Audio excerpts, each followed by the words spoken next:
First of all, thank you. First of all, Thanks a lot for thanks a coming lot for for coming for the launch the of launch the of report, the because I report, because understand I understand the summers are the not very summers kind are on not us, very kind on us, and still you and could take still out you could time take and out time and weathered it and weathered came it here. and It came means a here. lot to It us. means a lot to us. I would I request would our request our managing trustee, managing trustee, Shri Shri Surimani Raulji, Surimani to Raulji, come and to welcome come and welcome you all, and then you we'll all, and start then with the we'll start with the presentation and presentation and follow it up with the follow it up with the panel discussion. panel discussion. Please. Please.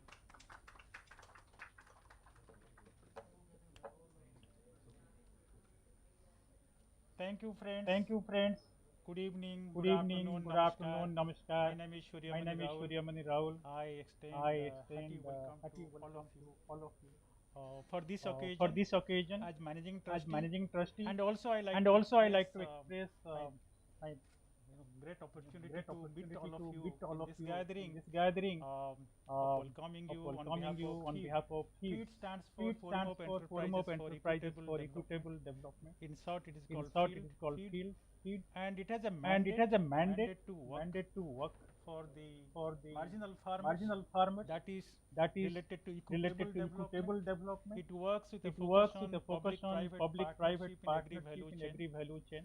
And we are very And we are happy very on happy behalf of on the behalf FID of the FID managing trustees, managing the trustees, board, the board, and and our partner our partner organizations organizations with with whom whom we we had had a a long long session session just before with our 20 with our partner 20 organization. partner organization. I extend a I very, extend very a warm, very, very welcome to warm all of welcome you to all of for this you program. for this program. This is a program This is a of program of contemporary interest to all contemporary of interest us. to all of us. The reason is The reason is this is a release this of is the a release of the report the on state of the marginal state of farmers in marginal India farmers and in the impact India of and the climate impact change. of climate change. If you look at If you look at each of the words in this particular theme, it matters to all of us. We focus on marginal farmers, the state of marginal farmers in India as of now, as on date, and also we look at climate and impact. All of us are impacted by the changing climatic conditions in the country. Each of us will agree or disagree, but if you look at any press report morning, you will find at least two news coverage. Our friend from the press, particularly Mr. Harish, will definitely acknowledge this, that there is a wide coverage and wide impact. Everybody acknowledges that. If you look at the IMD report, World Bank report, every day there is something or other happening on climate and the negative impacts of climate on marginal farmers as well as all of us. So we are all concerned about these marginal farmers, climate, climate change, and that accounts for more than 70% of our farming community. They belong to marginal farmers. By definition, they hold less than 1 hectare of land. That is the precise definition. I don't like to debate on these. And this report is a very, very useful document that we have tried our best in collaboration with DIU, which is a joint venture of Shambudhi and TRIF, jointly together, and Sandeep Ghosh and his team, Saikat, ourselves have put together hard efforts in bringing together this report over a period of 3 months. The report throws a lot of lights. For this, we have 3 consecutive sessions for deliberating on this. We will have the presentation first on the report, findings, the key highlights of the report. Then we will be followed by a panel discussion on the report.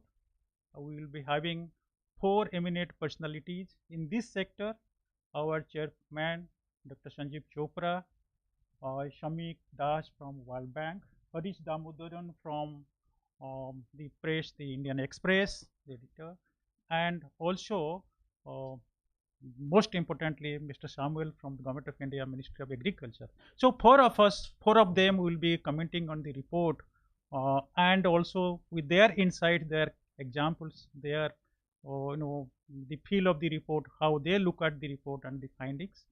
And followed by that, we will be having 2 more sessions. One is on the cases on climate smart agriculture, farming centric interventions by our partner organizations.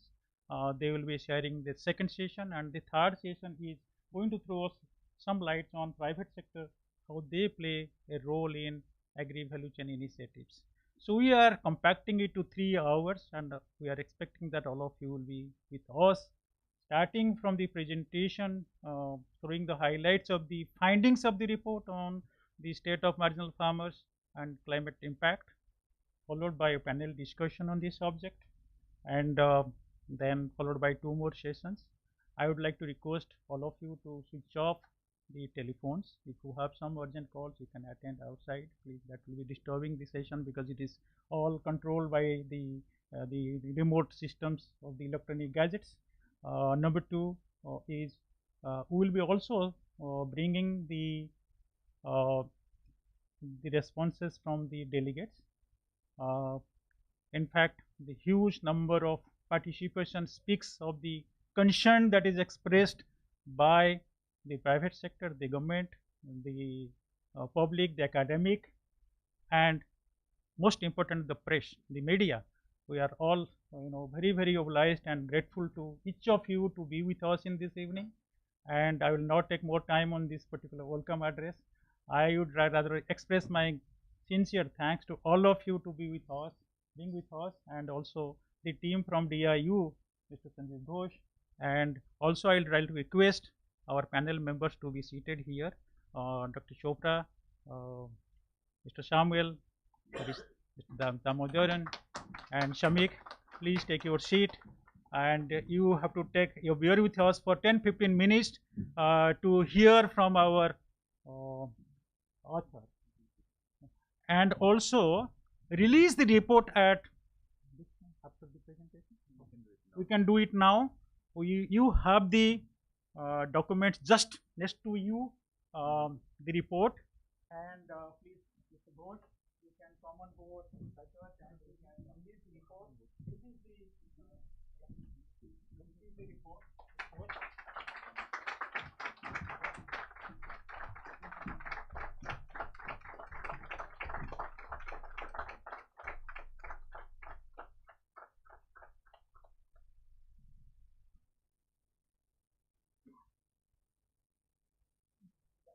Of 3 months job by the team, and hopefully the highlights will throw more light on this. Thank you.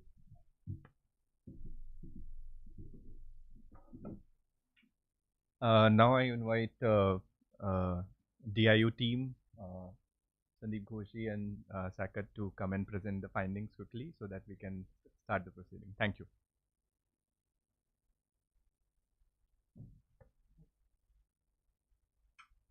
Good afternoon, everyone. It's indeed a pleasure to be part of such an august audience. I think the operative word here was quickly, so I'll try and make it as fast as possible. It's a fairly exhaustive piece of work, so even attempting to concise all of that in a single presentation is not possible. So I will just, what we used to say in the research world, this is just food for thought, and I'm sure the conversation will go forward at much greater length. Before we start, for people who are a little bit statistically oriented, a little bit of the survey trivia. It's 6,615 marginal farmers, and it's a telephonic based survey.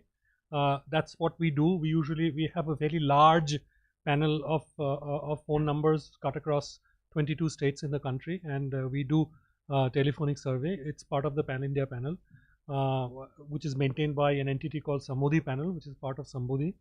The respondents are selected and interviewed after the basic determinant was they had to be marginal farmers. For people who know or people who do not know, marginal farmers are people or farmers who have less than 1 hectare of land. So that was essentially the selection criteria, and then after that the coverage was 21 states across all 6 zones of the country. The first thing which we looked at is what is the nature of their impact against the climate vagaries. We start off with a basic understanding of what their agricultural practice is. As you can see, marginal farmers are primarily kharif, farming in the kharif season. If there are single season farmers, it's primarily kharif. If they are double season farmers, then it's kharif and rabi. There is a little bit, but as I say, a very little bit of agricultural activities during the zaid season. and only 7% of the farmers actually actually do practice farming in all the 3 seasons. Extent of crop loss due to extreme weather events. Well, first of all, 80% of the people who we talked to, the 6,615 farmers that we talked to, had confirmed that they had lost some part of their standing crops due to adverse climatic events over the last 5 years. Among them, nearly 43% had lost at least half of their standing crop due to events, and in most cases, it's all rainfall linked. I mean, it's either due to drought or seasons with much lower than normal rainfall, or on the flip side, excessive or non-seasonal rain, or an early or a late withdrawal of the monsoon. So it's all primarily for them linked to rainfall, which for them is the adverse climatic event. The loss, well, the specific crops, primarily because they grow paddy during Kharif and maize during Rabi, those were the ones which were hit the worst. During the last extreme weather event, where they lost crop, about 50% of their standing paddy crop was lost, and 42% of their standing wheat crop was lost. Apart from that, as you can see from the table, cotton, maize, bajra during Kharif, and gram, Rabi maize and mustard were also significant crop losses for them. And we have tried to quantify. This is rupees. No, per season for that farmer. Yeah. Also, interesting thought in the sense that as a response strategies, we looked at whether they had to do any sort of change in their livelihood patterns away from agriculture, and then villages which were affected by adverse climatic conditions, 83% of those farmers say that they had to change their livelihood pattern, is against villages which were not affected by adverse. So if we say that around 60% of the farmers anyway, so very smallholder farmers, are doing other things other than agriculture, the change is actually much more stark in villages which has had an adverse climatic event. In fact, I mean, for people who are statistically minded here, this is the difference is significant at what we call at 99% level of confidence. So we are fairly confident in saying that this is a direct measurement of an adverse impact on the marginal farmers' lives. Where is the shift? Most of the shift seems to have taken place where people seeking out part-time occupations outside of farming. That's around 42%. 37% had to go in for dairying and other activities, animal husbandry and livestock produce, augment that part of their income to compensate for the loss that they have faced during farming. And 32% actually did temporal migration for wage labor because of the loss that they faced during adverse climatic events. In terms of adaptation strategies, we looked at a lot of things. I'll just present a few. First of all, which we looked at marginal farmers and their presence in the FPO, FPC producer groups, the PACS landscape, cooperative landscape, and 69% of the marginal farmers had membership in these, and the membership had brought them multiple benefits, right? Apart in terms of subsidized inputs for farming, the marketing supports, and a lot of other benefits. 83% of the marginal farmers are actually now part of the PM Kisan Samman Nidhi and have received money, but PM VFY coverage among this is very low. It's just still 35% or 1 in 3.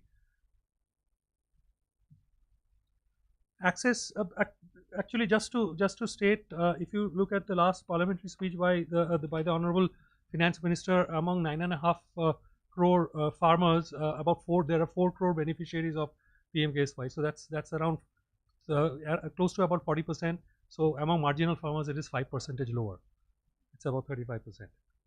Access and usage to farm-related infrastructure. We looked at we honed down on custom hiring centers. We honed down on seed and fertilizer outlets and cold storage. In terms of availability and access to these, it's mostly it is no. Like for example, if you want to look at CHCs within 10 kilometers of the village, 52% of the farmers did not have access to a CHC within 10 kilometers. 75% there was no seed and fertilizer outlet within 10 kilometers, or cold storage within 10 kilometers. Interestingly, if you look at the bottom side of the table, those who did have access, say within 10 kilometers, we have taken 10 kilometers as ease of access. Accessing these were even very, very low. Like just because it was there within 10 kilometers didn't mean they have gone and purchased or hired things from the custom hiring center or got seeds and fertilizers for them or actually used a cold chain facility. The percentage is very low. Membership in SHG, I mean, with SHG almost at a saturation, if you look at the numbers in India, we were very surprised to find that at least 40% of the, at least 60% of the household members of marginal farmers said they did not have any member of SHG in their household. And that reflects on the right hand side. If you look at the sourcing of the loan, SHG loans are only 23%. Bank loans are only 27%. 51% is still informal sources. It's either friends or friends or family, or it's informal sources like money lenders. Accessing technical advice, this was another thing in extension services. Very large, 72%. We were surprised to find that 72% did say that they access technical advice and extension services. But if you look at where they are accessing from, it is not very formal sources. It is either they're accessing from other progressing farmers or other farmers, their peers or their elders, or they're actually accessing it from input dealers. Right? They're not going to other standard areas where they have to go and access this information. The types of information primarily what they access primarily have to do with improved seed variety, fertilizer application, disease management and water management, and then it tapers down.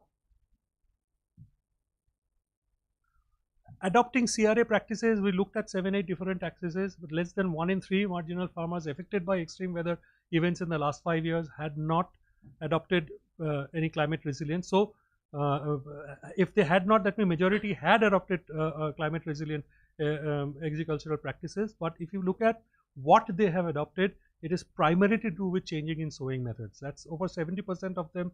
That is the sole information which they have, sole technique that they have used, and rest of it is like adopting water management strategies and to a lesser extent changing in crop duration or disease management strategies.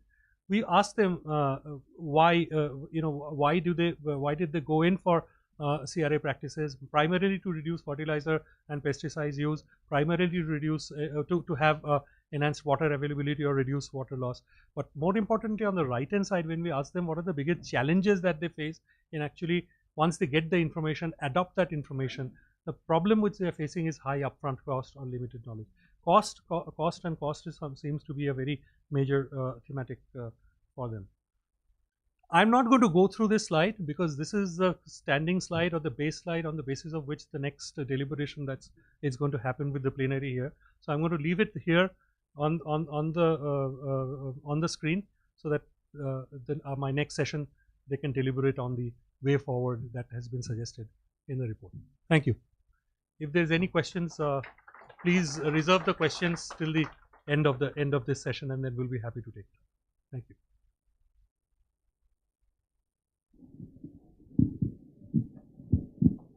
Thank you very much. This was indeed a very comprehensive report, and thank you, Surinil, for having brought us together. So what we'll do is, that we've got 3 panelists. I'm the chair, so unlike the controversial speaker who's yet to be elected, I think there's a consensus that I'll share this session, and we will go. You want to go left to right or right to left? What is the mood of the house here? You want to go left to right or left to right? Okay. So left to right would be a nice, left to right. Oh, well, the left is right and the right is left. Okay. So we'll start with you. The World Bank on the left, right? That's a good way to start. The World Bank on the left. All right. You could even make it, is it on the left or to the left? So with this ontological discourse, let's start. Let me take the center stage then.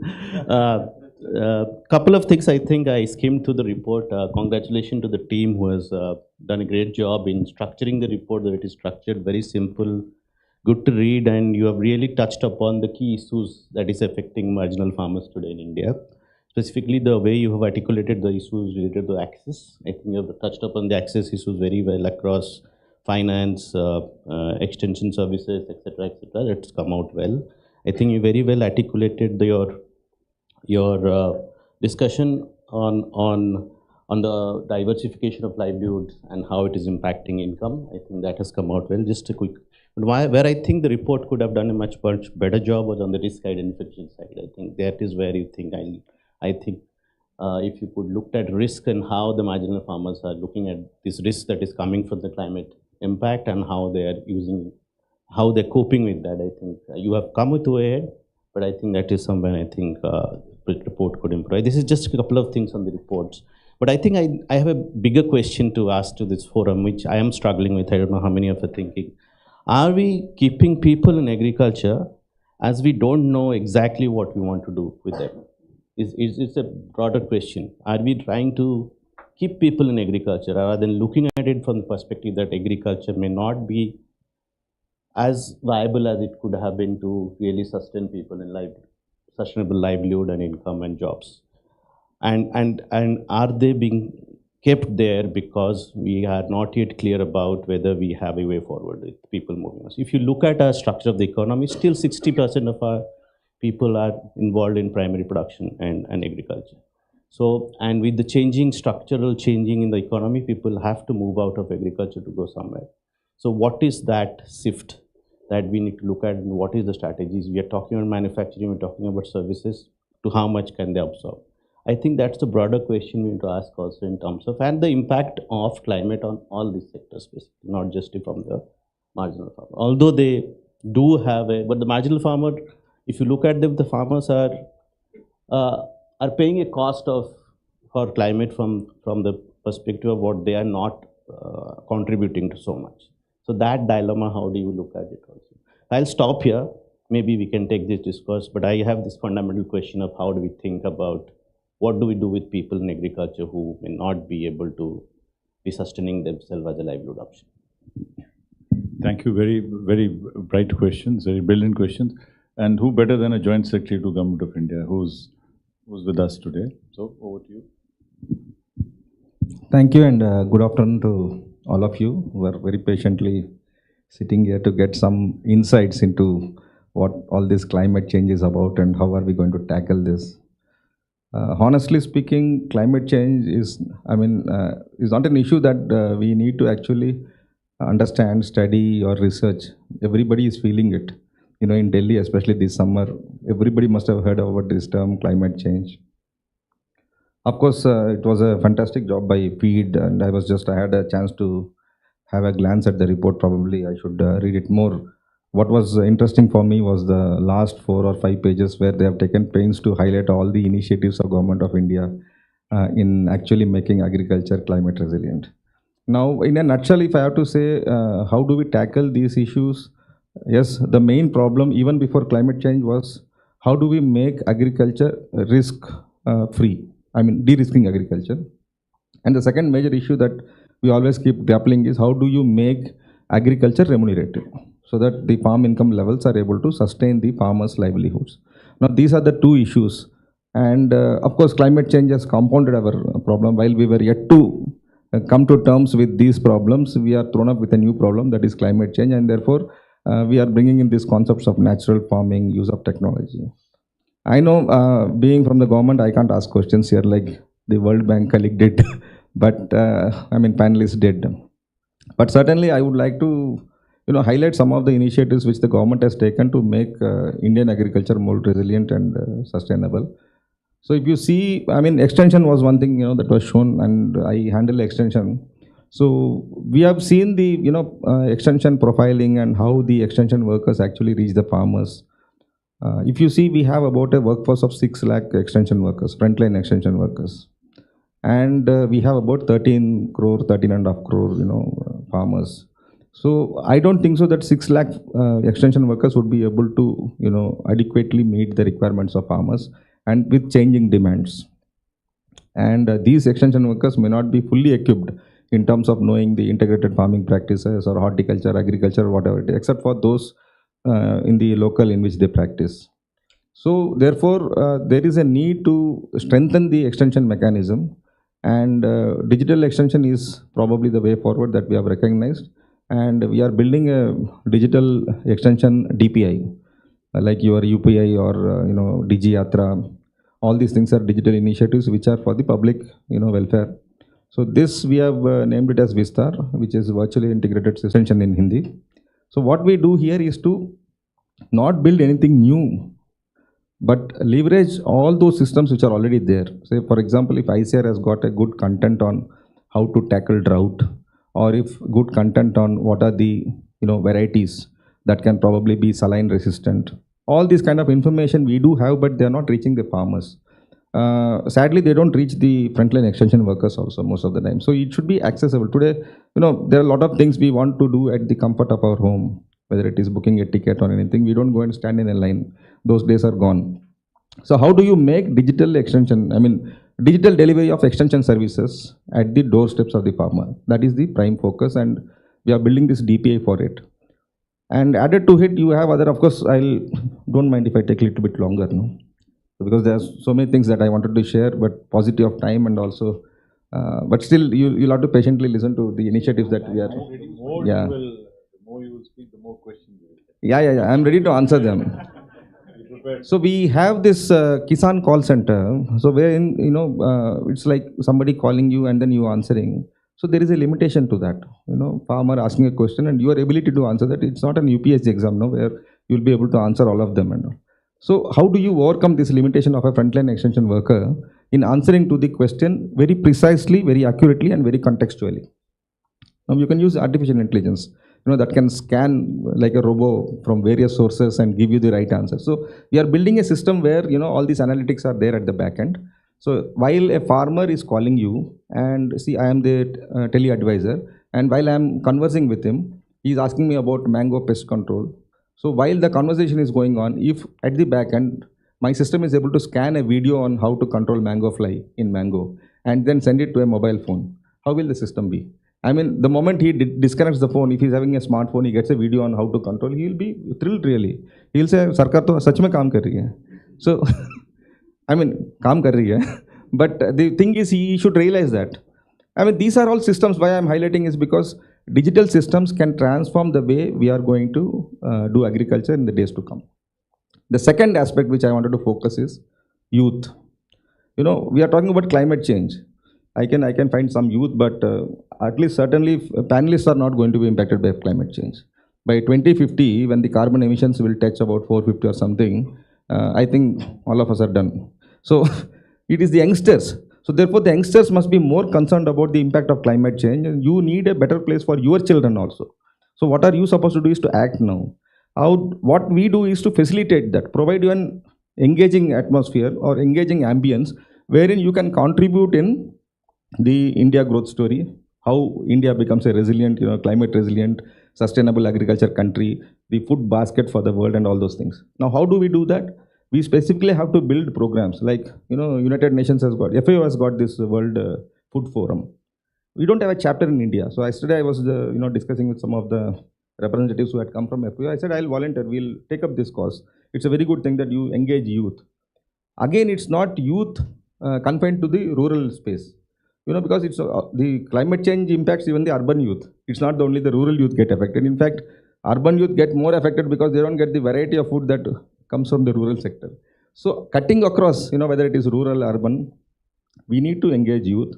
We're also, thinking of coming up with a program like Future Farmers of Bharat, where we can give exposure to the youngsters from semi-urban and urban places. We take them to a KVK, teach them about the basic nuances of agriculture and understand what agriculture is, how it contributes, how planting a tree will contribute to environment and all those kind of things. Because there will be many people who may not get an opportunity, and if you create such an opportunity, it is going to transform. The third important component here is the women, especially the self-help group women who are being trained as para-extension workers. We are providing them a lot of training on natural farming, soil health and other aspects. These are going to have a profound influence on how we do agriculture in the days to come. The fourth important aspect, I told about digital, but there's something called as innovation. In the agriculture, space in India, you got about 6,000 odd agri startups. Some of them are doing very well. And they are coming up with so many devices, so many new technologies for monitoring. A very simple fact I'll share with all of you. Farmers, I was reading the book summary also. The queries that farmers raise generally, whether it is a Kisan call center or from any other source, is about weather. What is the weather going to do this year? We are also concerned, monsoon, Delhi, when is the monsoon going to hit? And we presume the moment IMD says monsoon is going to hit June 25th, yes, oh, what a relief. We might be in the midst of so much of heat and other things, and it has of course come on 24th. And I think we have seen the difference since last 2-3 days how the climate changes. But for him, it is his livelihood. For us, it is comfort. For a farmer, monsoon hitting the ground is his livelihood. Now, through a research, this was done by Development Innovation Lab from Chicago, and you must have heard of Michael Kramer, a Nobel laureate. So we are working with him. So there's a project that we have commissioned in few states like Telangana, Bundelkhand region of Madhya Pradesh. What we found is that if the farmer is able to get information on monsoon and also the spell of rainfall, when is the dry spell, it is having an influence of 15 to 20% on his farm income. Why? He is able to plan his farm activities better. So what we are trying to do is, this is a pilot of course. So we have M-Kisan system for sending messages. Many of them have got feature phones, if not smartphones. So they'll get the information. And those who don't have access, surely they can get it from their fellow farmers, progressive farmers. So this is another study that we have done and found out that weather information can make a huge impact in building climate resilience. Appropriate time. You should prepare him that yes, this is going to be the contingency, so you'll have to be ready for this. And of course, there was some mention about the public-private participation, and what government has done is to come up with a new scheme called as PPAVCD. I think there must be some information shared about this. Yes. So I don't have to repeat that. But the idea here is, leverage the private sector efficiencies into the system. Now, when we say private, again, all these things, come problems, commissions, this, that. So what we have devised is a very transparent system. A private sector, suppose, let us take the name of a Ninja Cart. He is into fruits and vegetables supply chain. And he wants the farmers in his area to grow good quality fruits and vegetables, which can be sent to the urban areas or the metro areas where there are a lot of consumers. Now, he cannot go and encourage each and every farmer to grow the best variety.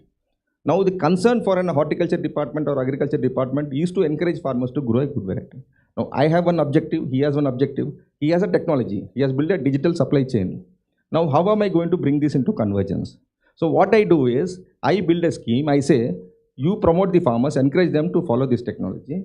I pay them DBT for doing this, because a private sector will not be able to invest that much, and it is all cost-benefit ratio. And so, I will invest that and I'll give it directly as DBT, because tomorrow there should not be an allegation saying that the ministry has given payment to Ninja Cart XYZ. There's a reporter next to me, so he might tomorrow make this thing that this case has gone wrong, government has gone wrong, it's not done like this. But if we give a DBT and then Ninja Cart technology is leveraged, this is an ideal example of a public-private partnership for societal cause, for the community welfare. So these kind of partnerships, be it big corporates or even small startups, they can come forward. They can identify a cluster-based approach, one area where they can promote. So these are few initiatives which the government is doing. Besides that, you have a lot of digital initiatives that are coming up. Adequate mapping of the digital crop survey to know what is the extent of crop actually available. Today, trade says if I say China production is about 115 million tons, the trade says it is 90. If I say it is 132, always there is a difference of 20. Why do we have that ambiguity? If I am having a system which will exactly give me, then there is no ambiguity. So we should build systems, such systems, and that is what government is striving for.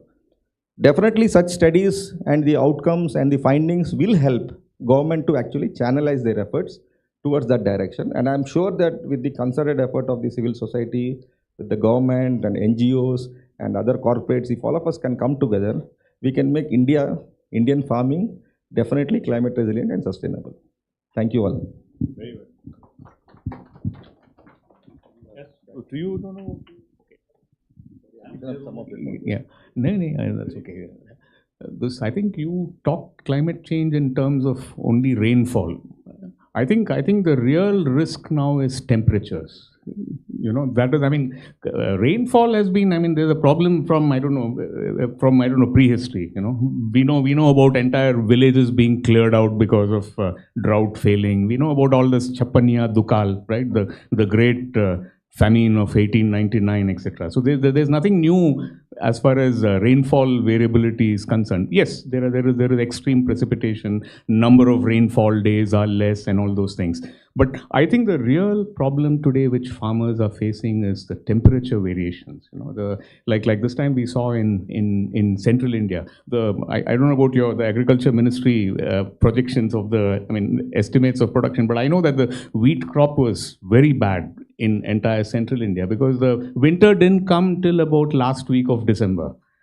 Okay, and this was the same case with potato, with onions, many kind of this thing. So I think the temperature variability is a thing. I don't know whether your report has captured that, because in the presentation I only saw rainfall. Okay, so this is number one. The second thing, I'm convinced more and more that for a 1 hectare farmer, crop agriculture is not sustainable.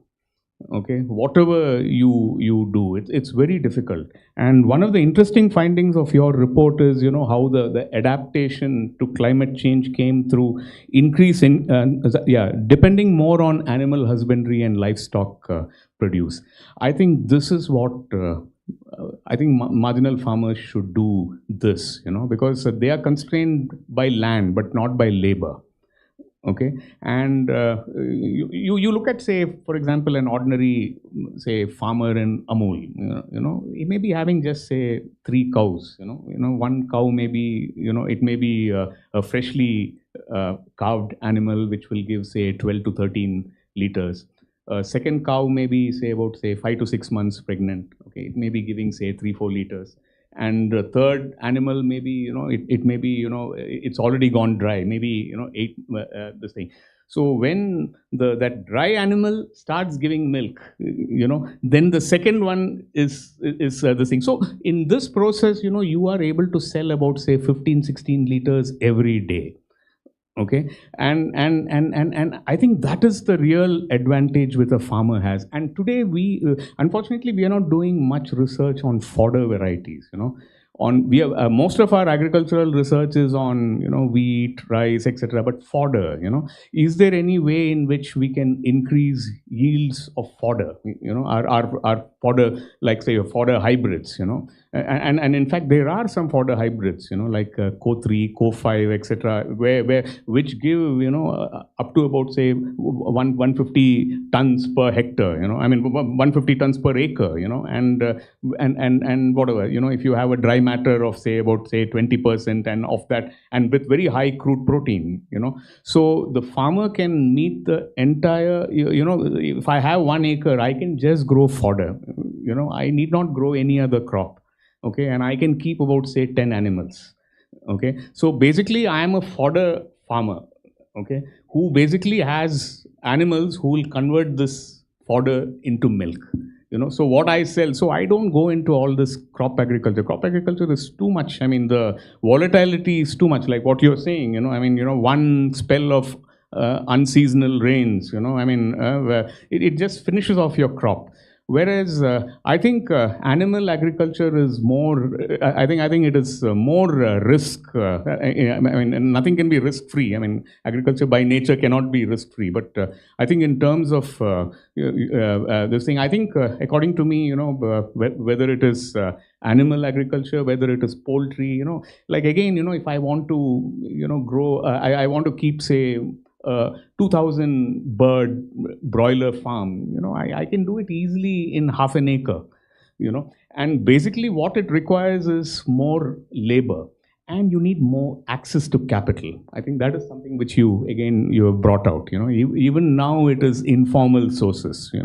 So the way to help out the marginal farmer, I think, is to first of all acknowledge that he has one big asset which others don't have, which is labor.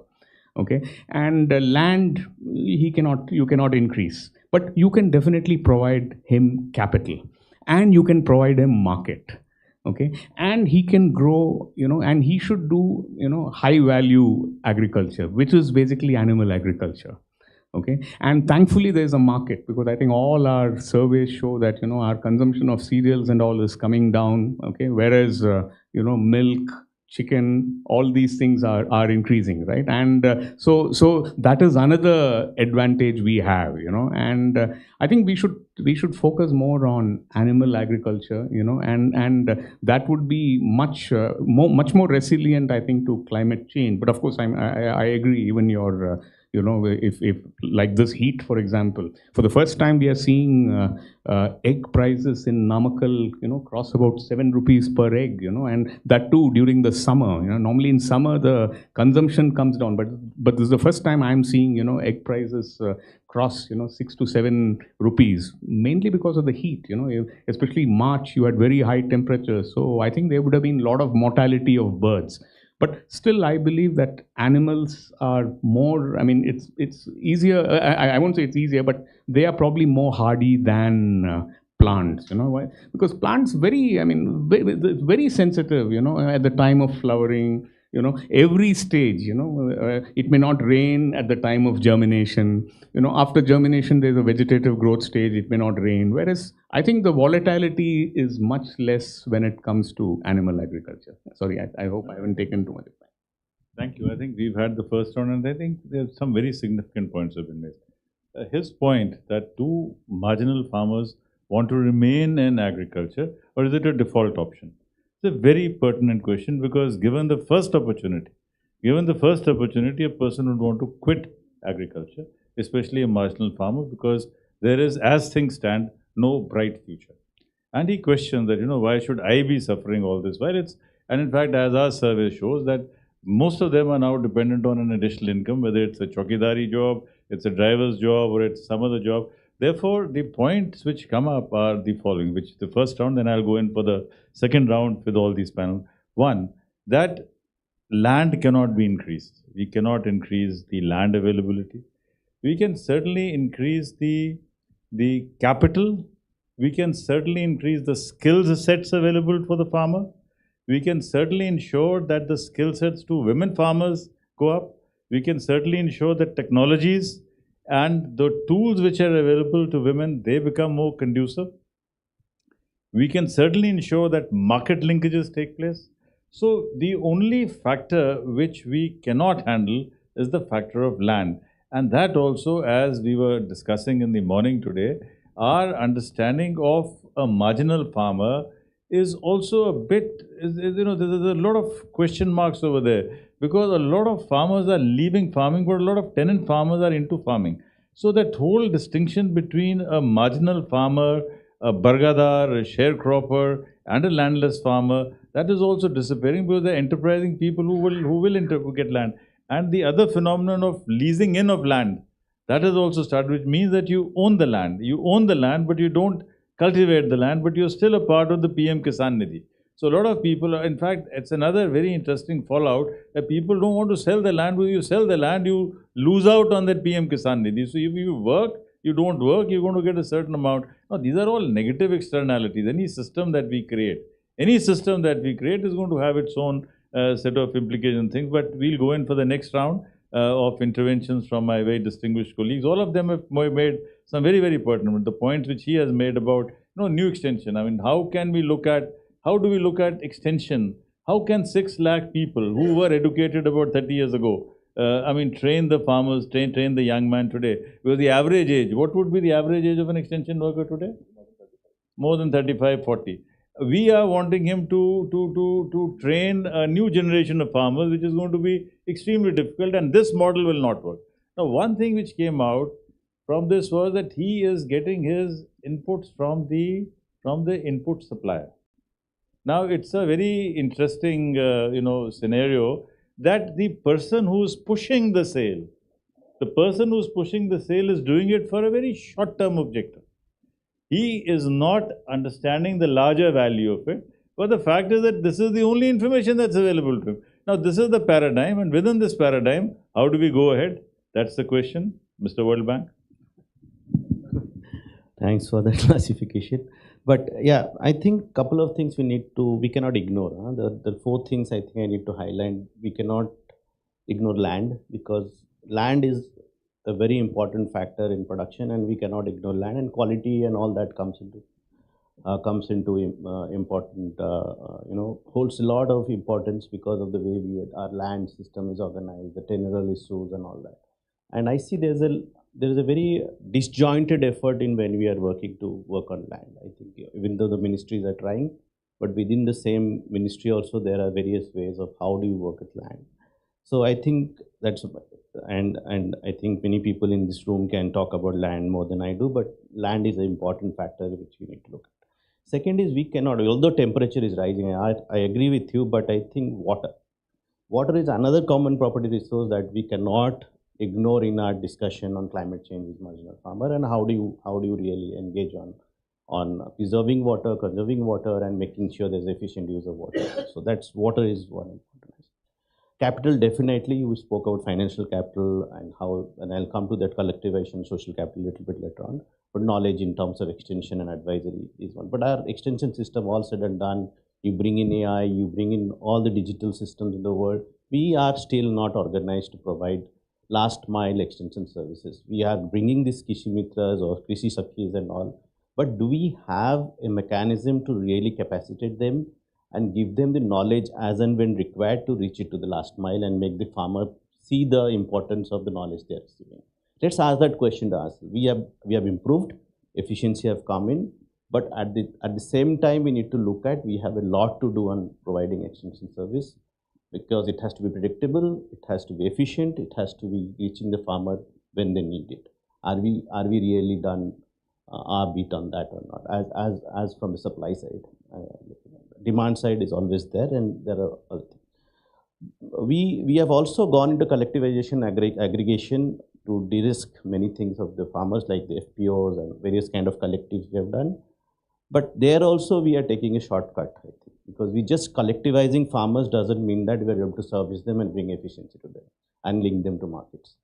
Are we having a long-term coherent strategy on how to really build the capacities of these FPOs to the extent that, how many Amuls we have built in this country? Only one? Or maybe some poultry, some here and there we have examples, but over the last 75 years. But FPOs have been looked at as a 10,000 FPO model to be the answer to that, but are we really walking the talk on that or not is the question we need to ask.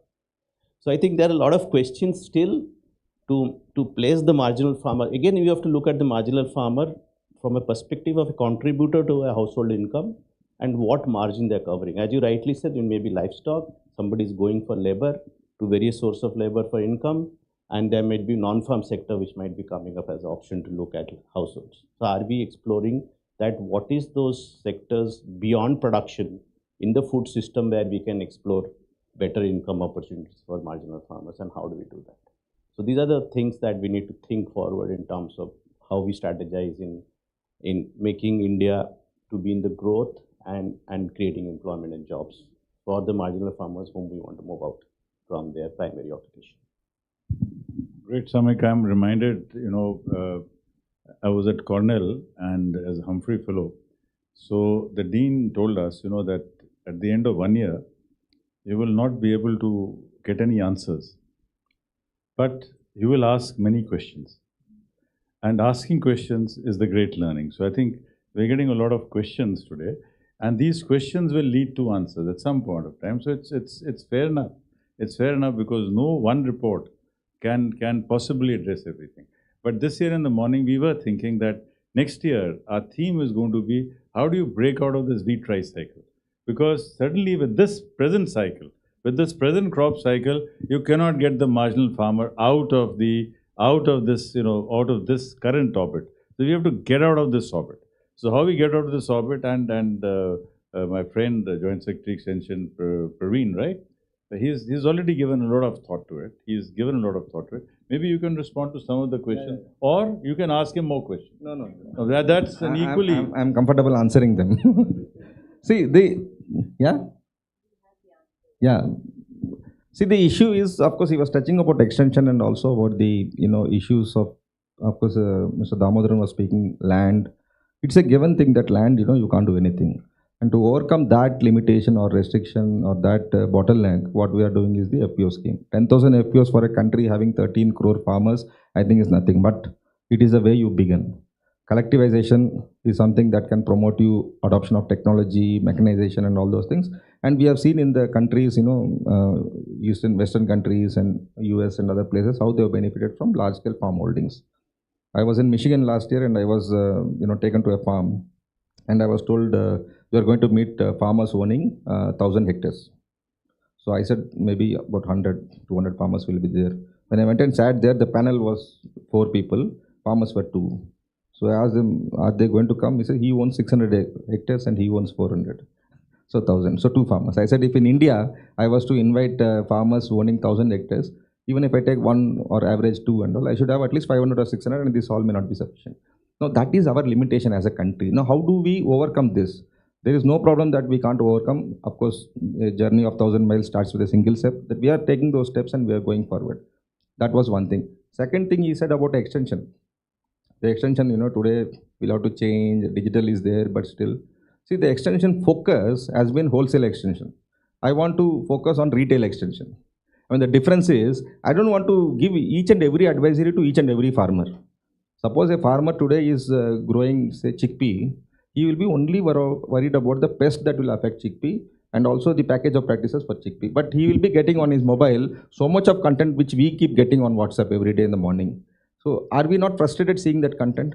But if we are limiting through technology and through artificial intelligence, only that content that is relevant to him, that is contextual to him, it will make a huge impact. Today, we are dumping everything. So junk in, junk out kind of a system. We have to overcome that. How do we do this? Again, I come to youth. Today, we are not able to successfully retain youth in rural areas. That is why that migration to urban areas in search of job. Why? Farming is not profitable. Now, what is to be done? Some suggestions were there. Okay, you have animal farming, you have fish farming, but water should be there in that area, right? So what is suitable in one area may not be suitable in another area. So holistically, if you think, the simplest thing is how do you make farming profitable? You see it as an enterprise and not as a sustenance.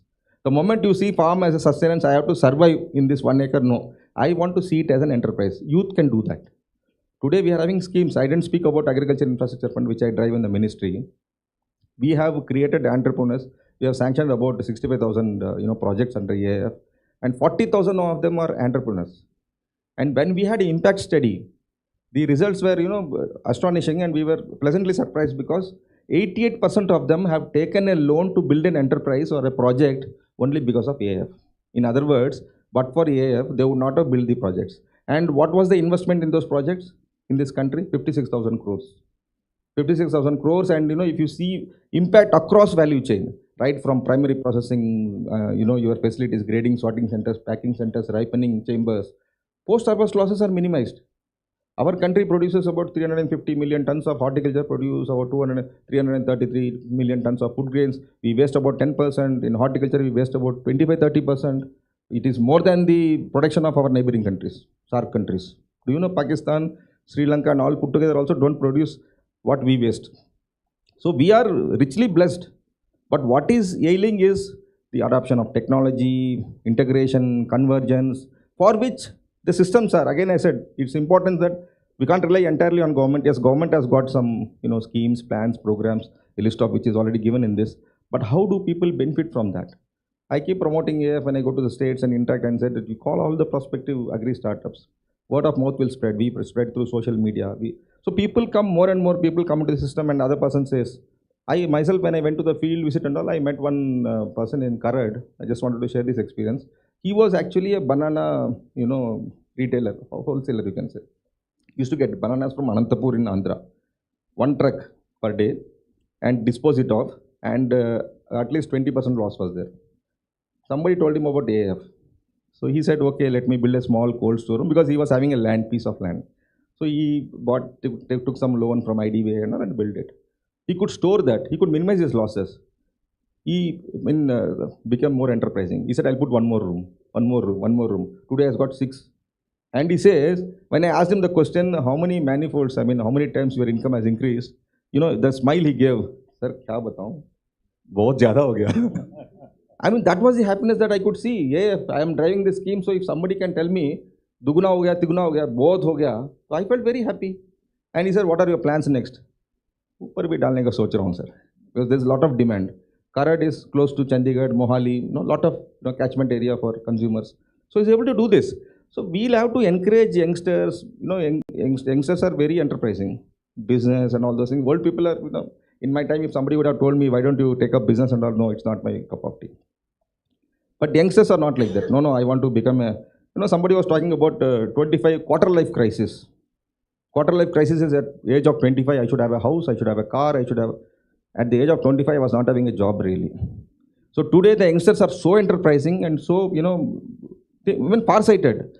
We should use that power for developing our country as a whole, not just agriculture. So that answers to one of the questions which you are raising. And youth programs, everybody should have youth programs in the health sector, agriculture, rural development. Engage women. Our country is bestowed, and our country is bestowed with youth population, I think 60% of our population is less than 30 years old. And compared to China, it's reverse, old generation. So we should leverage this. And there are other strategies as well, besides government schemes, other things, sense of, that belongingness, that sense of, that cleanliness, hygiene, and all those things matter when it comes to, climate, environment. Ask children to plant more trees, ask children to, have that bonhomie with them and all. All those things we learn from other countries. We go, how disciplined we are in Dubai, how disciplined we are in US. We don't throw even a trash. But when we come back to our country, car ke piche dal do chalo. Ye hamara India hai. So that behavioral changes, all those things will make a huge impact. Thank you.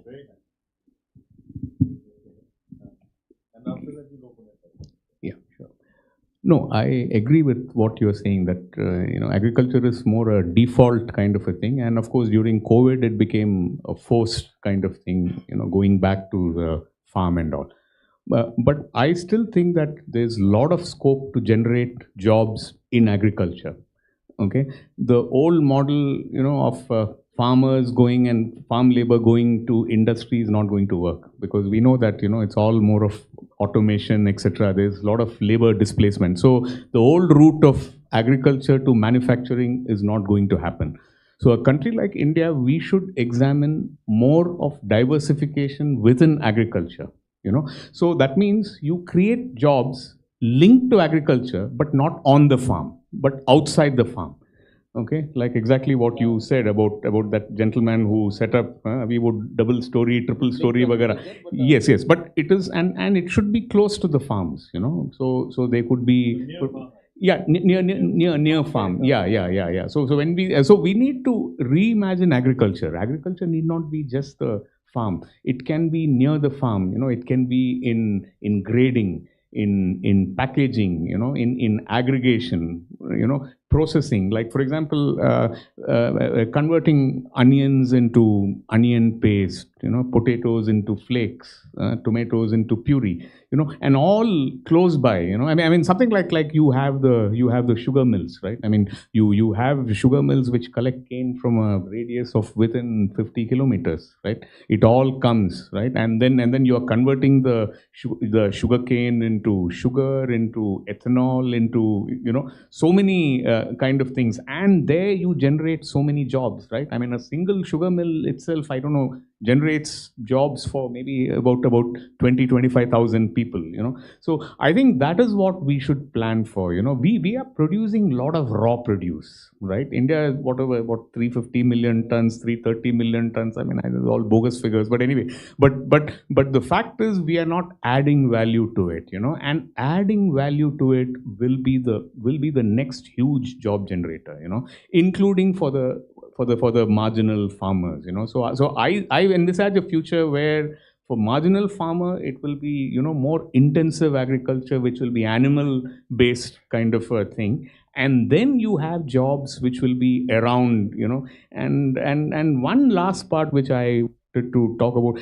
Accordingly, today we say we have some 15 crore farmers and all, right? I mean, and I think your PM Kisan has some 11 crore beneficiaries and all, whatever, 9 crore, whatever. But my feeling is that the number of serious farmers, people who are really doing, I mean, who depend on agriculture really as a livelihood, won't be more than 3 to 4 crore farmers. It won't be more than 3 to 4 crore. I envisage a future where you will have a drain of human resources away from the countryside. and unless we make agriculture remunerative, people will move away, and that's going to be so ironically, you'll have a so-called surplus, but you'll also have a shortage of real productive farmers.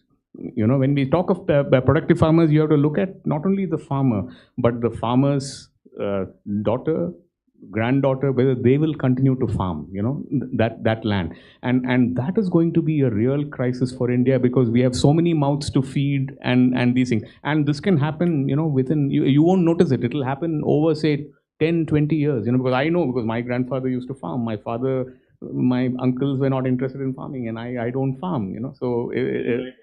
yeah, No, I think, there is, I think we've had a very, very interesting discussion.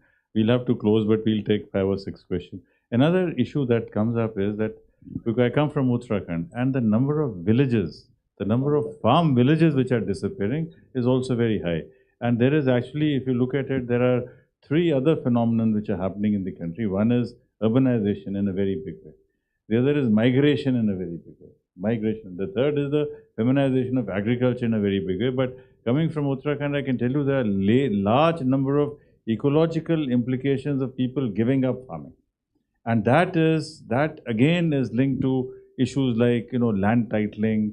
How do we get into a system? Unfortunately, the farm laws, I tend to agree. I would tend to say that the farm laws were progressive, because we do need a system by which people who have land and they find the holding small and do not want to cultivate that land, they need to have an option.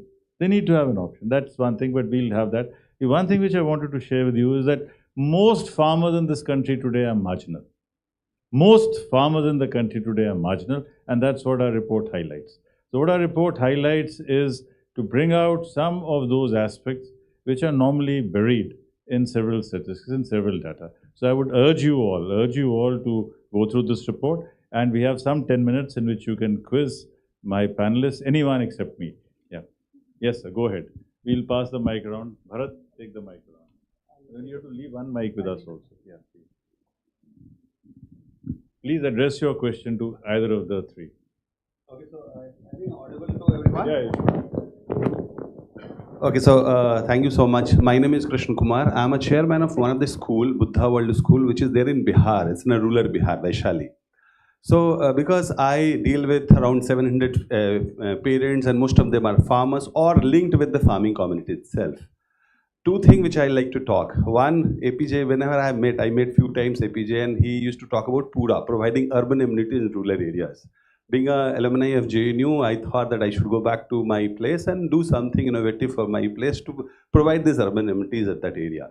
But the fact which everyone was talking about, that farmers never wants their son to be a farmer. The reason being, they have never seen that lucrative better life in that farming sector. So definitely we need to look into that. There are people in the, they have farmland. If we talk about one panchayat, there is around 5,000 acre land. But you cannot find even 10 farmers who can be called a progressive farmers. Why? What are the reasons? The reason is lack of equipments to deal with those farming work. आप अगर गांव में जाके देखेंगे ना, तो land है, लोग लैंड देने के लिए भी तैयार हैं, लेकिन लेबर नहीं है. And that labour problem is so rampant now, and उसमें गवर्नमेंट का भी रोल उतना ही इम्पॉर्टेंट है. लेबर प्रॉब्लम इसलिए भी है कि लेबर होने के बावजूद उनको खाना आराम से मिल जा रहा है, तो लेबर करने नहीं जा रहे हैं मार्केट रोल में. और जो farmer, the person who wants to do actual farming, they are dependent on those labor only, which is not available. What is the then solution? The solution is obviously a good एक आपको equipments bank बनाना पड़ेगा. In every panchayat there needs to be equipment bank, which is not happening actually. We got your point. Yeah. Thank you. But he did mention about CHCs and not being used. But thank you very much. I've allowed you to speak more because you're from JNU. चलिए, हाँ जी, next. Hello, I am Ajit, founder Kushigram, and just to add on his point, the problem of labor is really there because we work a lot on natural farming with Subhash Palekarji and others also, many of whom have got Padma now. So natural farming is taking up, but the problem is that in natural farming you need more labor. production is high, production is never low, production is good, better. But labor is not available. And as he said, labor, because they are getting a lot of schemes free, everything is free, so they don't need to work.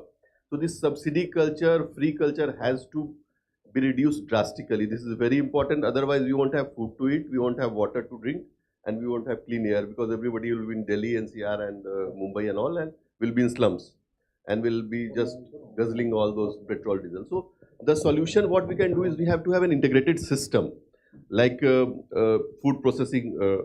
He in fact mentioned very good points like sports, Bonhomie, and all these things, festivals in the villages, rural hearts, green hearts. They used to have a lot of festivals, Pashu Mela and all.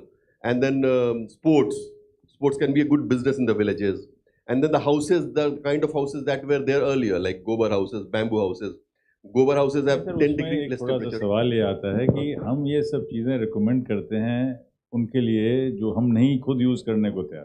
तो ये देखिए एक बड़ी simple सी चीज़ है। हम करना है वो। नहीं हम नहीं वो एक लॉन्ग टर्म सोल्यूशन है ना, मतलब लेकिन इशू ये है कि अगर वही इंफ्रास्ट्रक्चर गांव में हो तो शायद लोग शहर की तरफ नहीं आएंगे।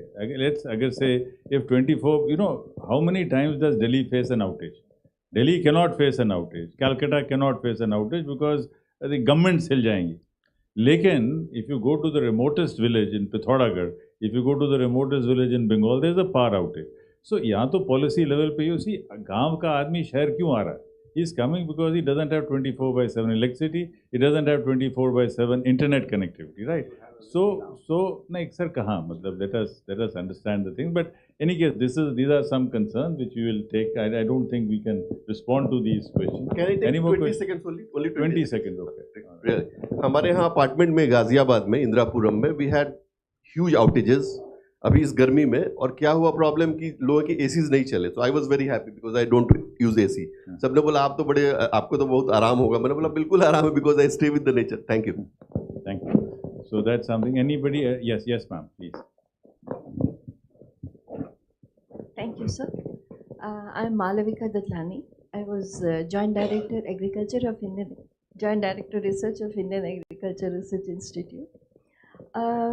Sir, I think 2-3 persons mentioned about extension services and using how we can use, I think Mr. Praveen also mentioned about it, artificial intelligence and everything. Very fine, very fine. I myself will always support anything which is pro-science and pro, as efficient as we can make it so. But agriculture is something which is so location specific, condition specific, and problems are also very intricate. And therefore, I don't think that at this point of time, we are really ready, our farmers are really ready to use that kind of extension service. But our extension workers should be strengthened, their skills should be strengthened with digital services, with digital images and information. So let them be in between the information and the farmers instead of passing it all directly. No, I to think the he farmers. also made the point about demand supply mismatch, and he made that very sensible point about retail information. About sending information retail. Now many things which are not possible in our times, Yes, are possible absolutely. now. Are possible now, and I hope good luck to Praveen and his team. Yes. I'm sure that's the only way ahead because we all know problems. Now we have to find Right. solutions to it. You're Okay, right. Surya you. Neel is our time is up. But yes, young man, because you are less than 21, not yet a voter, come up. No, let's assume. You do like this and you'll become 18. Sure. Okay, anyway. Yeah. Yeah.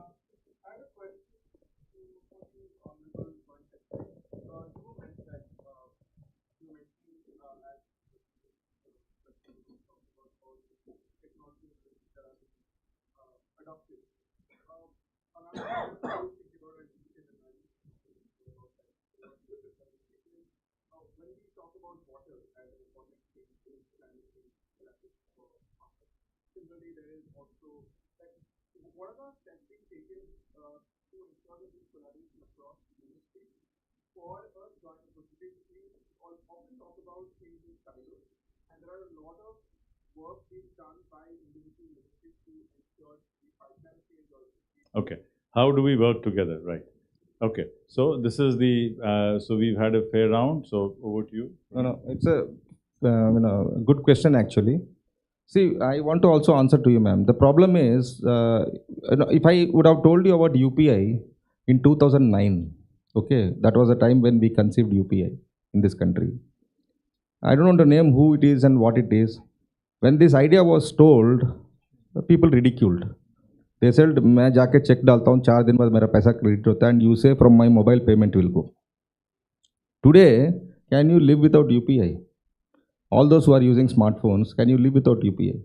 I am challenging you, ma'am. Digital extension is the way forward. You will not live without digital extension in another 5 or 6 years. I am very sure about it. That is technology. Digi-Yatra makes your life so comfortable. Of course, everybody goes on Digi-Yatra, then it becomes miserable because you will have a queue there. So, but because that was the time. In 2009, UPI was not relevant. But then COVID taught us UPI is the way forward. So let us not wait till some crisis comes or falls upon us. Let us work towards that system now. The other gentleman was questioning about how, this is a common phrase, working in silos, working in silos. Today, if you have to move an EFC note, you have to move a cabinet note. But there's one, some common features. Atmanirbharta, how does it contribute? Convergence, how does it contribute? Which are the ministries with which we will work on in synergy? All these things are there. So now there is a conscious effort to link everything. Suppose I talk about Krishi Sakhis, it is not my scheme, it is scheme of NRLM of DORD, Rural Development. How do I do? I am training them through my institution for engaging them as para-extension workers. This is a classic example of synergy.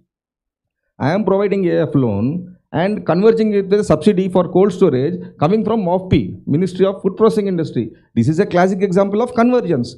So everything that you do, any digital initiative, non-digital initiative, intervention, subsidy, program, everything works if it is to be, successfully implemented. Convergence is the way forward. There will be so many players who come together and play their part. It may not be visible to us, but it operates. As much as UPI operates, nobody knows what is the protocol, that underlying protocol by which your money goes to the other person. But it does successfully. So as far as it is simple outside, complex inside, we are happy everywhere. Very good. Thank you. And then the last point. No, I think what the point which she was trying to make is digital can supplement. It cannot substitute. I mean, it's like saying that digital medicine. No, I mean, ultimately the doctor has to see the patient, right? I mean, so same thing. I think everybody, they need to see the crop. So it can supplement, but it cannot definitely not replace. I think that's the point you were making. Thank you. One second. Yeah, well. Thank you. The only resource we don't have. I just quickly want to address this young gentleman's question on the convergence coordination side. I think what we are missing out is the demand side convergence at the Gram Panchayat level. We have a wonderful instrument called the Gram Panchayat Development Plan.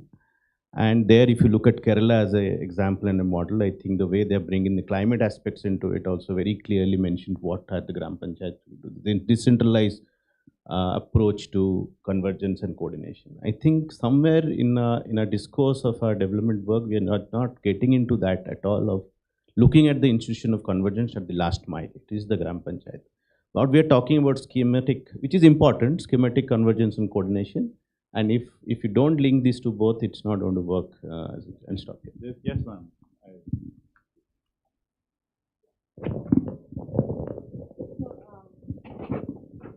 One of the aspects, I think, which is not being emphasized enough is investment in land and soil and water conservation structures.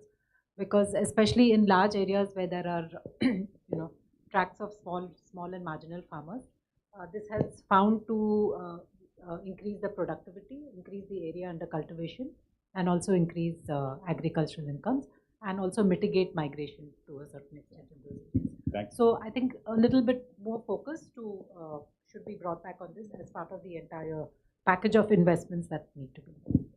Thank you very much, friends. I must thank my very distinguished panel. We've had a lot of light and no heat, in this environment. So temperatures are not raised in this conversation, which is a great achievement. So may I compliment all of us for this lovely conversation. So you can clap for it. Thank you very much.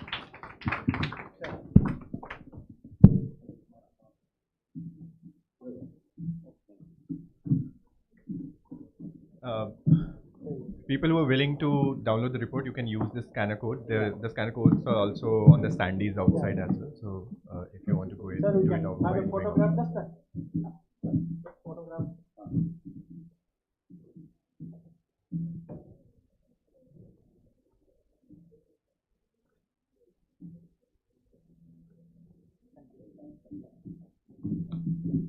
We'll take 2 minutes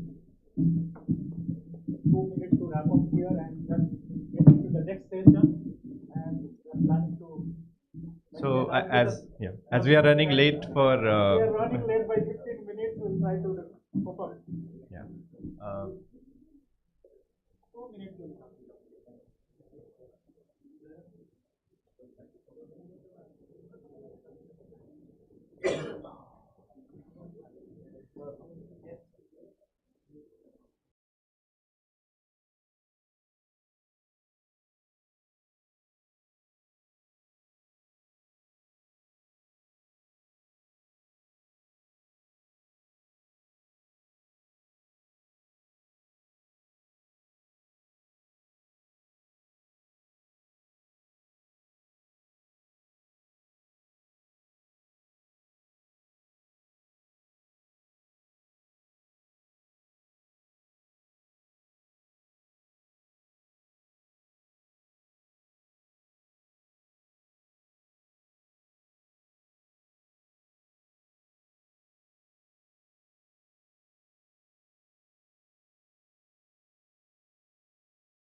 We'll now start with our next panel.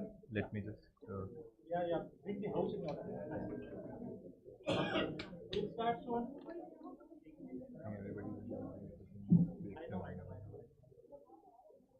That happens.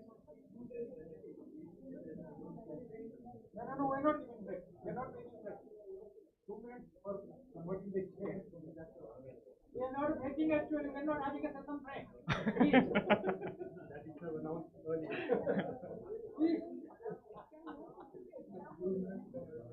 2 minutes to convert the chair. Welcome, Rumi.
So we would start with our second panel.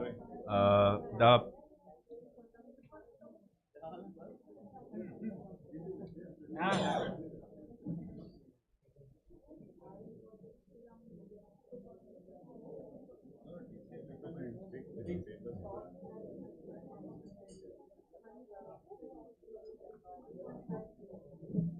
Please take your seats. May I request everyone to take your seats, please?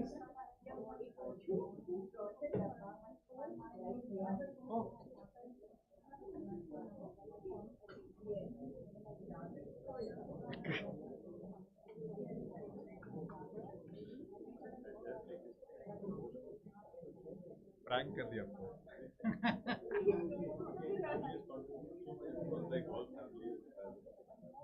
One can do anything digitally. Yes.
So in interest of time, I would request the panel to take the seat. May I request Ms. Priyanka Singh from Reliance Foundation, Mr. Rajendra Jog from Syngenta Foundation, Ms. Reena Soni from Passing Gifts, Ms. Bharti Joshi from Grameen Foundation, and Mr. Naveen Huro from GIZ to come and take the seat, please.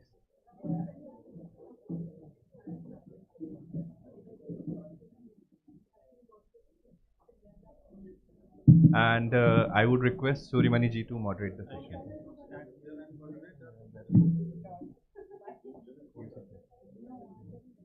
Or in the mid, wherever.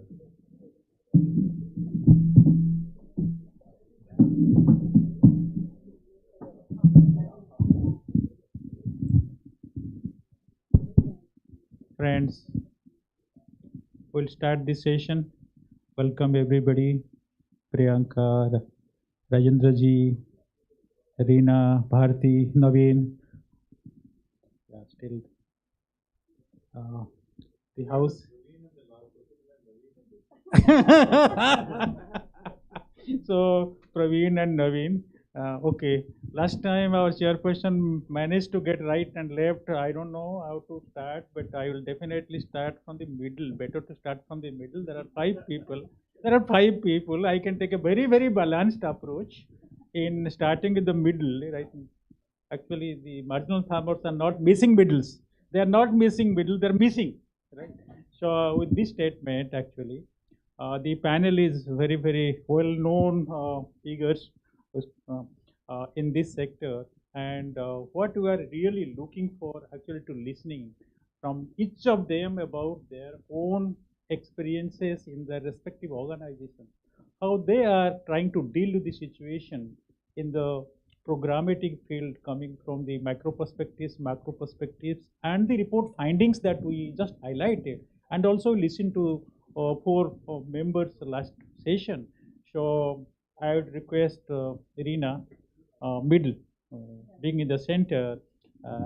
So please help us in elaborating more about the work that Passing Gift and your parent organization HEFER International is trying to do in Indian context, particularly in three most difficult states, Orissa, Bihar, Andhra Pradesh, and other part of the country, you have very, very innovative programming in terms of targeting at the most marginalized communities, and they have a model called cornerstone model, how to identify the families and profiling them, and how you are addressing these issues along with the climatic challenges that we are confronted with.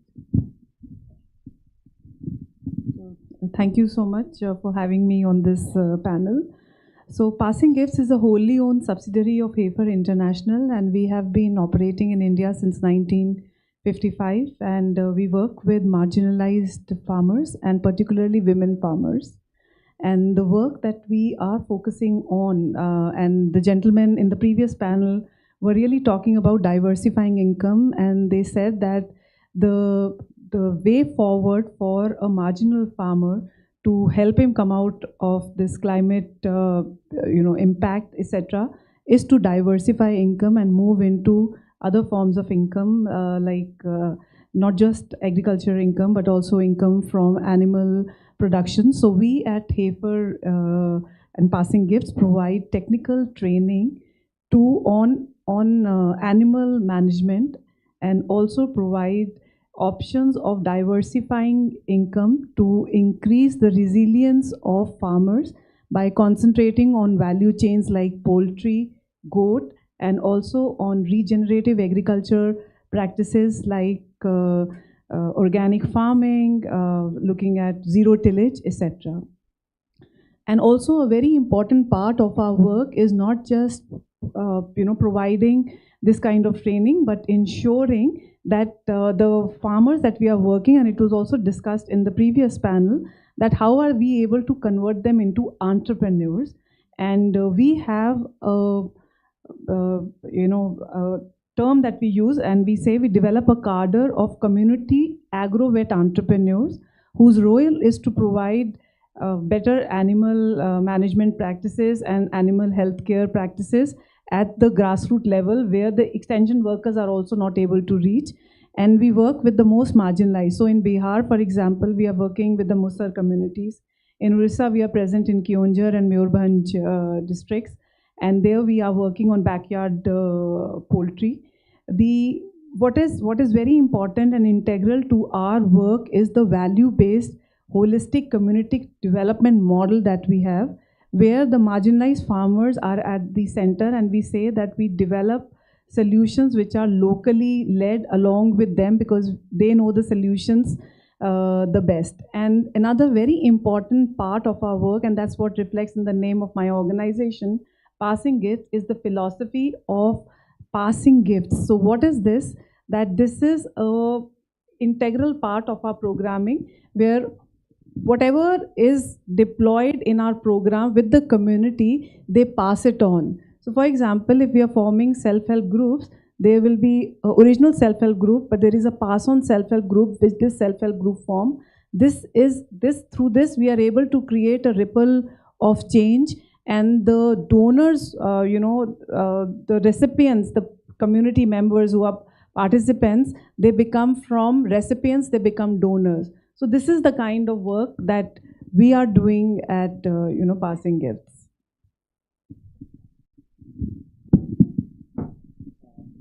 Great to hear from you. I will pass on to Priyanka, known for the programming, very holistic program, the rural transformation program that Reliance Industry has been, Reliance Foundation has been promoting. You have presence in more than 5,000 villages, and you are also promoting climate resilient aspects in the entire community. So I like to really look forward, and also kind of broadcast the messages how you are doing, and also through the farmer producer organizations, and also the digital integration that you have been promoting in your program area. Thank you, Surimani. I thought you were going to say Priyanka was infamous for something. Thank God you stuck to Reliance Foundation and not. So thank you for that. You also asked a very broad question, which I think about what we do But if I could just make a few points related to the study and to the topic, and then if there is time, we'll open up. But if I go back to the study, Suramani, I think I also want to go to the last year's study. Mm, I don't know if it is for a deliberate reason that I'm not in this, but this year's study doesn't link to last year's study for some reason. For example, one of the things that I was most surprised in this year's study was the membership in FPOs oblique PGs oblique something that was reported, if my memory is correct, is about 69% or so. And last year in your very own report, it was less than 10%. And that's something that goes by my experience also. And I'll come to why I'm making this point. But that's one thing that somehow maybe something needs to be checked, or maybe there is something else happening in some states which we need to learn. But that's something that stood out for me. The second thing that stood out for me from last year's study were also two more things. One, that you said your marginal report on marginal farmers, that bulk of them are concentrated in a few states. And you had done that. But I don't find that emphasis again in this year's report. Maybe again there is a reason, but would be good to have it.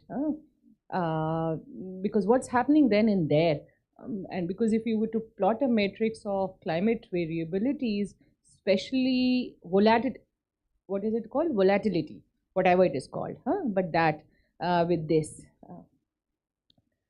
But the most interesting, and that's where I'll start about what Reliance Foundation, some of the things is that you said, and we all know, farming is a losing enterprise. It is no longer going to help people improve their lives. It's important for a lot of other reasons, but it's not going to help them make a better life.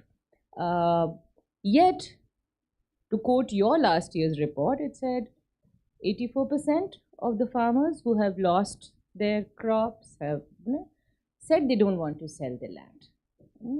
That's what was the most striking in last year's report. We're not building that into this year's report. But if I pick up these three things from both the reports and then pitch about Reliance Foundation work in this scenario of climate change, small farmers, marginal farmers, farming as a whatever, losing enterprise. So we work in the broad bucket of climate resilience and livelihoods. And if we use a value chain approach and all that stuff.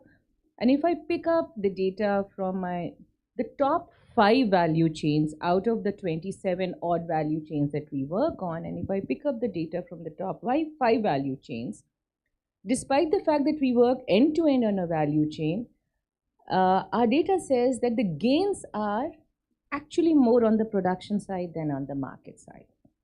So my data on 5 value chains, let me refer to my notes for the specifics, because I'm sure there are a lot of experts here on all of these crops.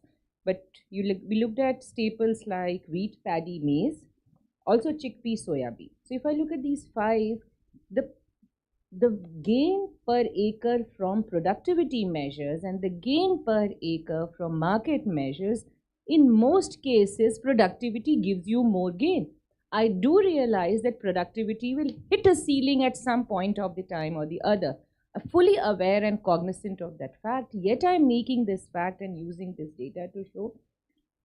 And yet, this obsession with looking at market, and that is where we are all talking about, that's where you need to make the incentives to look at farming. I think you need to really go look at it a little bit more, unpack it a little bit more. What exactly can productivity help you and what it cannot help you? Except for a few crops, and that's in small scale like chili or cumin, where we saw it change, or except in cases because of climate, seasonal, weather variations, the production took a dip. So by comparison, then the market data goes up. But otherwise, if you split the data, the production gains are often more than the gains that you get from the market.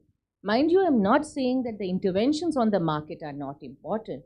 All that I am saying is, look at this data carefully. We need to look at this data even more to see where do we want to make the investments and how much? That's the point that I'm making, my first point. The second point, and why I linked it to what the other that I want to say for now, from all the work that we are doing, is that why are people telling you that we don't want to sell the land? I think they real and this year's data has this year's report has so much data. So many people have adapted so many climate resilient behaviors. So many have done this, that. So people are changing with or without us, but they are changing. They are looking at things and they are making adaptations. They are making mitigations. But our safety net programs are the ones that we found are weakest, whether it is working with the government, whether it is working on our own. Because there is only a limit to which you can do all that I spoke about earlier in adaptation. Even your report says a lot about insurance, and that's the second thing that I want to flag. The only pilot, and that's a good example, and we do want to build upon it. On the positive side, the insurance when we had was my colleagues are here who know more about it, that the work we did with a private entity called WMS, WRMS, who does this SATSure or something, but it's a good weather-based, it's a bundle service, but their insurance system, which does not rely on crop surveys and therefore is also taken to scale, and the premium to the compensation ratios are good, 1:8, and that worked well. It was a pilot, again with cumin growers, because it's a high value commercial crop, so a loss can wipe out the wealth totally. So the insurance, the need for safety nets, that's the second thing, Srimani, I would like to flag, where we have had limited success, but we think it's an important area to build on. And I'll close by saying why I totally agree with everybody who says, and people who have said, that agriculture is not going to help people improve their lives. But the questions like that some raised, my answer is, and I do believe in giving answers also to questions while we raise questions, is that I do think you cannot give up land and agriculture for a variety of reasons, everything that has been said, but also linked to climate resilience, climate change. The poor eat maximum of what they grow. How can we forget that in a country which is highly malnourished country? So to say, and I say it myself, that I agree crop agriculture is not remunerated, but that's what they're eating. That's what they're eating. They eat maximum of what they grow. So we are again getting into the same problem of compartmentalizing problems and then also looking at solutions in that. With these 3 points, let me pause. Thank you. Well said, Priyanka. Five points that you have raised. The last point, the food security aspect, production aspect, the productivity versus the market dimension aspect, the insurance and the safety net aspects. And also one point that you have raised is quite valid for us to little do data, kind of dipping and digging again to look at comparatively last year report, this year report, the sample respondents remain same. So we can really disaggregate the data, and hopefully Sandeep can better answer this, because he and his team Saikat made very serious analysis, and the detailed data set we like to relook at it actually, and probably we can share with you some of the other deep driving dimensions to the member, those who are interested. It will be really lovely for all of us to learn productivity versus market, food security versus production and market driven production. Insurance, the idea that you threw actually is completely appealing to all of us, because this is an gray area actually, and the kind of piloting that you have made, if you can also share in public domain or from your website, you would be highly educated on that aspect. Great. So now I will move to, and you have vast experience. You had 2 organizations from Syngenta Foundation perspective, from the extensionist approach perspective, if you can throw lights on your experiences, how you are really trying to tackle these issues and how you are integrating the things on climate resilience, starting from production, productivity, market dimension, and also digital extension. Thank you, Suryamaniji.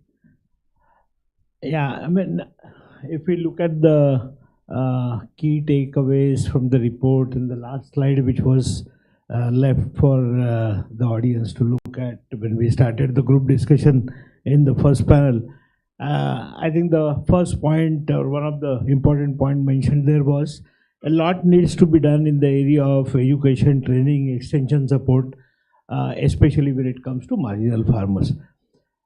Now, at Syngenta Foundation, we run this agri entrepreneurship program where we carefully select unemployed rural youth who are just 10th pass basically, and then train them in agronomy and entrepreneurship, etc., and do handholding for a period of 2 years through an agri-entrepreneur mentor, as we call, who is at least a graduate in agriculture, who is our employee, and he does that handholding support for a cohort of about 40 entrepreneurs for a period of 2 years till they are fully established in their business.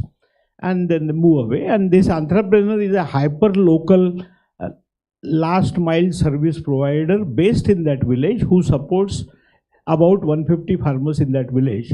And the idea is, through this program, we help marginal and smallholder farmers improve their income year on year by say 10%, 15%, while this entrepreneur also establishes his business and stands on his own feet and adds maybe 1.5 to 2 lakh rupees per annum as incremental income to a family from where he was an unemployed rural youth. So that's the model that we run. Now, what we have done in last few years, since we started also working about climate smart, resilient agriculture, and we also partnered with Environment Defense Fund, who is also our knowledge partner in addition to program partner, is we sort of re-looked at all the curriculum that we use for training entrepreneurs and farmers and included topics which are relevant to climate smart agriculture interventions and practices, right from soil health management, how to take soil sample properly, why is it necessary to test it and things like that, to variety of practices like DSR, alternate wetting and drying, and every possible thing. So we call it a climate proof curriculum now, and so climate smart curriculum. And we find that is helping a lot because, and there is a good traction amongst farmers as well when they learn about it through our agri entrepreneurs who actually provide the extension support service. So while we have been doing this last, about a year and a half ago, when I was having a meeting with Dr. Chandrasekhara in Manage, who is head of Manage. And he said a lot of people are talking about climate resilient agriculture, climate smart agriculture, but is there anything to show or anything to see on the ground, or is it just all theory? And then we said we must do something for people to show. So we adopted one village in Wardha district, 158 farmers, and we are converting into a model climate smart village. So we started this more than a year ago. One crop cycle is over, second crop cycle, and everybody has adopted climate smart practices and interventions that we taught them through demonstrating it on a demo farm, and they are convinced. Now they look at it this way, that for a marginal farmer or a small farmer, he will adopt climate smart agriculture if we show him what is in it for him. If he sees improved productivity, improved yield, and therefore improved income, he is all willing to accept it. If you tell him it will reduce greenhouse gas emission or sequester carbon or improve soil organic carbon, he is really positive. I mean, he is far away from all that, yeah, which is okay. But that's our objective at a high level. But for him, productivity definitely improves. So because and that's what we wanted him to adapt. So we do realize that more than 30% of the land in the country has degraded. It's more than 90 million hectares, which is degraded to an extent that soil organic carbon is in the range of 0.2 to 0.3, while it should be between 1 to 1.5. That's a huge degradation. And then though government is doing a lot, we have soil health card schemes. We also saw in the report that the penetration is not up to the mark that we would have expected.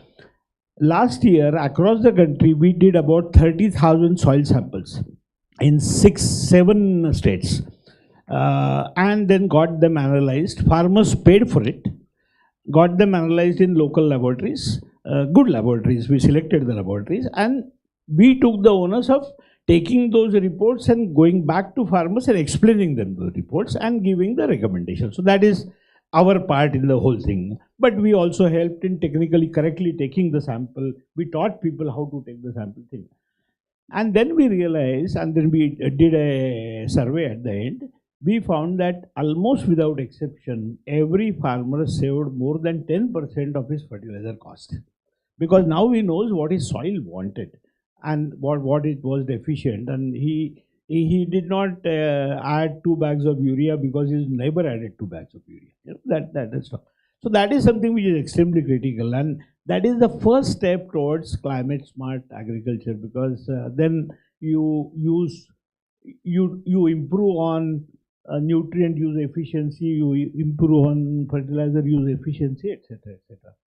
And then of course there are a variety of interventions that we are teaching them. For example, we teach them broadband furrow for soybean farming, which helps them improve their productivity by 20 to 30% in soybean. That was at the Varda model village that I'm talking about, and everybody has accepted it. So these are different interventions. So it is important that we have the last mile extension support. And I do agree, though digital is probably the only way to address 14 crore farmers, and having 6 lakh extension agents is just not adequate.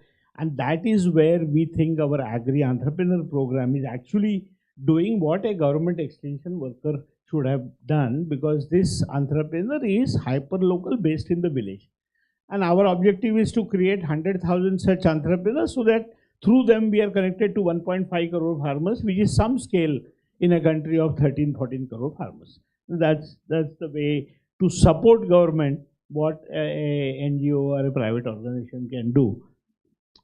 So in my view, though digital will help, he can get a video, whatever, all those things are equally important, but it is not 100% substitute to a personal touch or physical visit, or because there are a variety of problems through which the farmer goes, and somebody who meets him then understands what exactly could be supported. So and one point I want to just mention, we always say we 86% smallholder farmers. So when I say 76% marginal farmers, are they 76% of 86%, or the small marginal all put together is 86%? That is true, but we say in India 86% of total farmers are small and marginal. Okay. So just for my case. Okay, so I think I'll stop here because. Hearing from you and Rina on focus on agri entrepreneurship, digital extension, as well as your concluding line on a physical approach. Physical, a mix of both physical that is more enduring, and also digital, clubbed with the digital, and to have last mile connectivity. And you also talked about land, soil test, everything. And I'll just, in my right hand, a person from GIZ, and GIZ is known as a bilateral agency, which brings a lot of innovation and science to the country. is known for its uniqueness in bringing innovation. And as I know, Naveen coming from his background and also soiling hands in many of the organizations, um, he can speak to us about the experience on pro soil running in couple of states and couple of districts. Regenerative agriculture currently being focused, and also they have a very nice experience in Andhra Pradesh.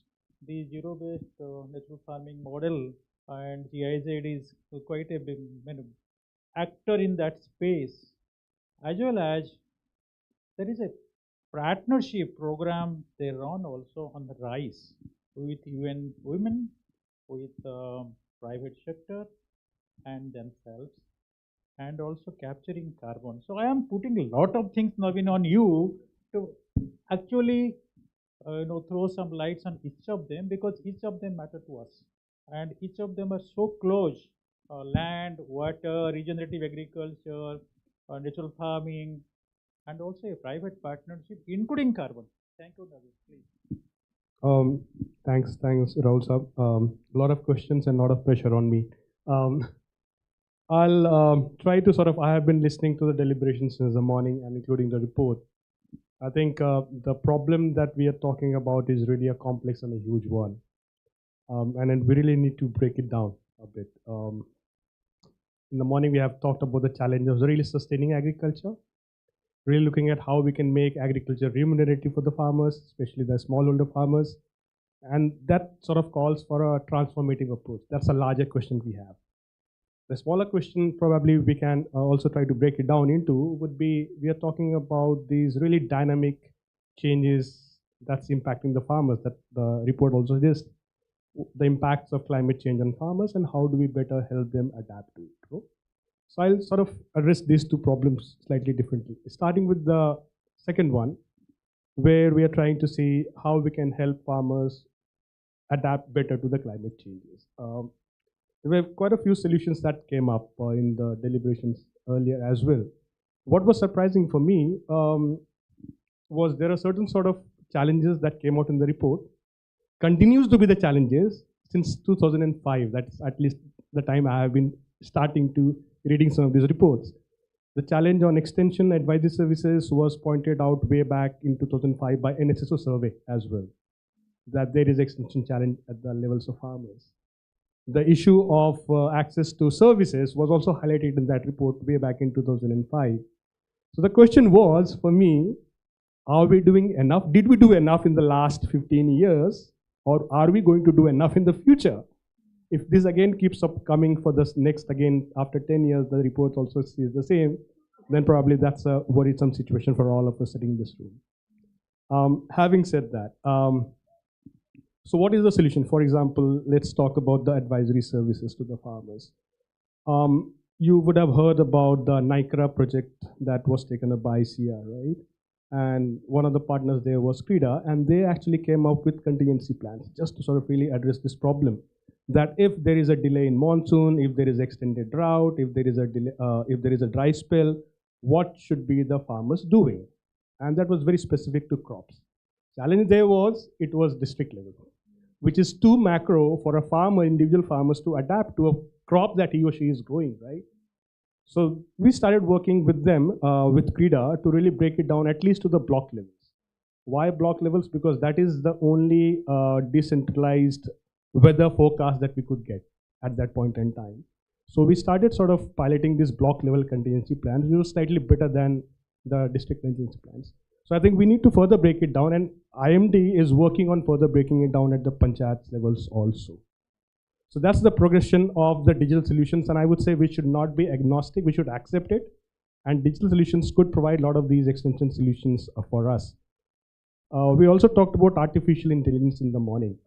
If you talk about the advisories, if not India, where do you have the kind of knowledge in the agriculture sector? With the network of ICRs, with the network of Krishi Vigyan Kendra, huge knowledge base is there. The challenge is to convert this knowledge into something palpable for the farmer, which is really local in the context. And that is the challenge one needs to fix. And that is the work where a lot of effort is going on. GIZ has been working a lot on that. Now there what we are trying to also do is bring in this AI context so that we can contextualize the advisories for the farmers, for the crop he or she is growing on the field, right? Also to convert that into the voice-enabled advisories. So these are some of these AI solutions one can look at. The third thing that we also talked about in terms of better adaptation for the farmers was to look at the alternate livelihood options. So we did work on this integrated farming systems and converted this into viable businesses. That's a digital solution over here. And that sort of was then funded by agencies like financial institutions like NABARD. So these are viable solutions which are fungible. We can be funded through the financial institutions, and we should really promote these integrated solutions going forward. So this was so much for the smaller problem of how do you better help farmers adapt. The larger challenge of really looking at transforming agricultural sector in India from what we did in the Green Revolution days to what we need to do in the future to ensure food and nutrition security is a larger question. We have this national national action plan for climate change adaptation, right? NAPCs, NAPCCs, and also SAPCCs. Where are the innovative finances to implement these solutions? Right? So we are working with some of these financial institutions, government programs to really look at what are the innovative solutions to finance these action plan for climate change. What are the solutions in terms of triggering this transformation in the agricultural sector? The way we have in terms of the government programs, they are still tuned to the conventional system of green revolutions that we have been used to, right? These will change, these are changing with the missions like National Mission on Natural Farming, National Mission on Sustainable Agriculture, but more is going to come, right? But should we sit idle, or should we really look at how we better leverage the existing programs? MGNREGA offers close to about 2 lakh crores per year. Can we leverage this resource to better transform the agriculture, better make the agriculture more adaptive, right? So that's the second last point. The last point is in terms of we should really push the envelope a bit. We are currently talking about how can we really help farmers better adapt to climate change by adopting sustainable practices. But various studies that we have done and various other agencies have done have shown that these sustainable measures also have mitigation co-benefits.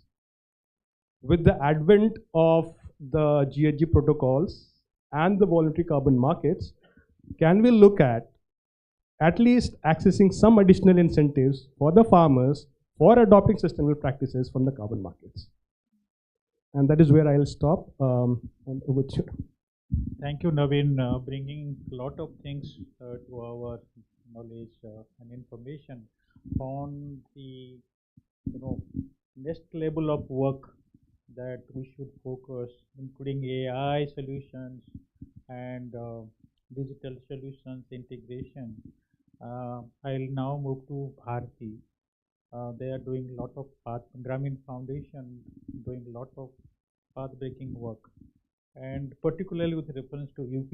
All of us know UP decides the fate of the country also most of the time, politically, economically, and so on and so forth. Just in a lighter vein, but you can bring and share your experiences in UP, and particularly in the before the programs here right now. We are having a convening on our partners, and she was talking about access to finance is very difficult to get for the FPOs, and really the capital, small capital for the input, for the output, for any of the things that in addition to land, water that we have talked, extension, capital to hona chahiye. So that is also a missing element. I now hand it over to you. Thank you. I don't know whether after so many discussions and the previous panel and this panel, I'll add anything new. But first I'll start with this conversation on digital extension. I'd like to share with you that currently we are doing an RCT where we are testing whether an agent-only model, agent plus farmer model, means agent with app, farmer with app, only farmer with app, and a control. So this kind of a setup we are testing currently in Uttar Pradesh, And I think in a year's time, we'll have some results. Not to say these results will be applicable everywhere, but I think we'll have some evidence on what works, especially in Uttar Pradesh context where we are testing it. And in other sectors also we have tried this, means in financing, and we have found that assisted mode is required.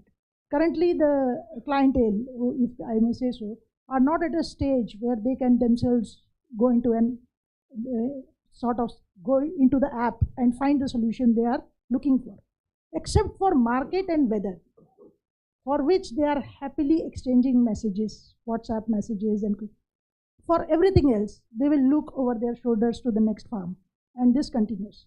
And this is our experience in Uttar Pradesh. So even if we are talking about, say, introducing climate resilient farming, climate smart agriculture, it is important to set up models.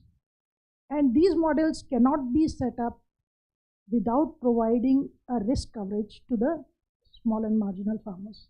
Nobody is going to set up, I think that everybody knows, but when we try to put it on ground, we don't give enough attention in our design to put some additional funds to compensate for a loss. At least you have to provide them the amount which they will lose if this experiment does not work.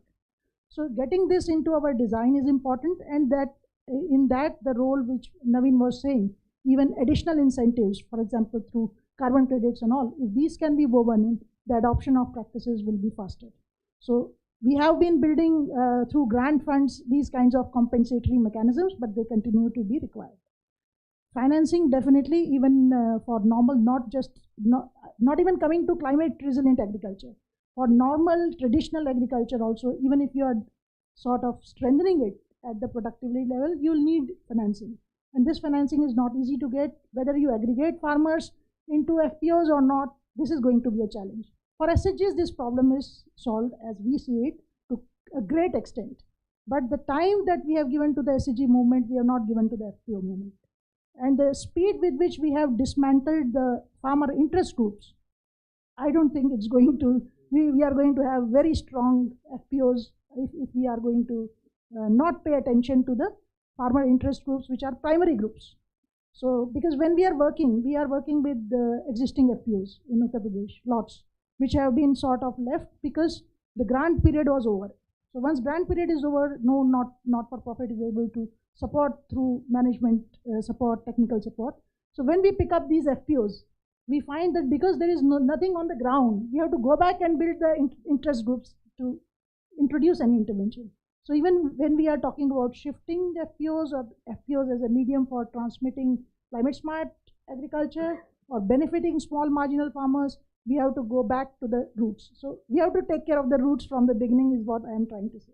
And last point which I'd like to add is importance of gender disaggregated data, because Grameen is an organization which leads with gender. So even whether it is findings of this report, when we say farmers want to shift out, who are these? When we say farmers are not adopting, who are these? Male farmers we are talking about, women farmers? We have to take these differently, because we have seen the adoption rates, whether it is agriculture or any field. We are seeing in microfinance, we are seeing in agriculture, we are seeing in health. The most diverse set of practices are easily adopted by women. This is evidence that we have. So we have to segregate data. That's what I want to say. Thanks. Thank you, Bharti. In fact, when I said UP is making path-breaking things in terms of actions, of course, UP is first state now. They have introduced a stack, agriculture stack of evaluating the farmers for the first time in the country. So that will help us in knowing the desegregated data, also gender and who is a farmer. Age also, yes, that is going to be there. Sure. Yeah, gender, age, all kind of thing, and croppings also they are doing. So that's why I mentioned that UP, working in UP. So now I have very limited time in my hand also, as both the sides, I'm moderator as well as the organizer. In terms of what I will do, definitely I'll have space for the questions from the side, but at the same time to the panels, I like to also throw 1 minute time to each of you, starting from that side to this, not from the earlier rotation. That 1 minute thought that you would like to throw and share to the people. So one, I will still repeat what I said earlier, little bit triggered by what Naveen also said. I think you still have to look at the problem in holistic terms, and you still have to look ahead at the future. What you end up doing is in pieces, but if you end up thinking in pieces, you will always end up with piece results. And that's simply said, easier said than done, but it's not impossible and it is doable. And that is all that I can say on this topic in limited time. But I would keep repeating it, I think, till I drop off.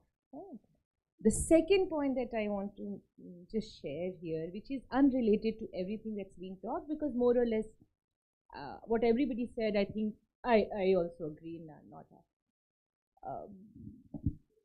we use a climate resilience index within Reliance Foundation to measure the progress of other communities we work on to see how they are doing on climate resilience.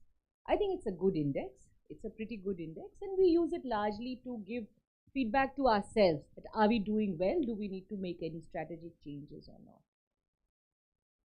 One thing that I want to say from what this index over the last 2 years for this phase of the villages threw us up, the common feature in villages which have done well and which have moved up is the social cooperation in those villages. That the villages which have strong institutions, strong social networks are the ones that have come done. Whoever has built that. And this is a lesson I learned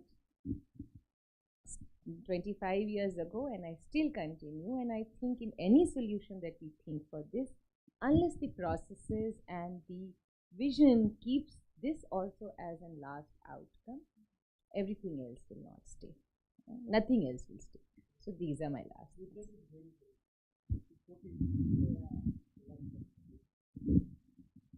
Yeah, yes. So while through our model we also try and provide end-to-end support to smallholder farmer or marginal farmer.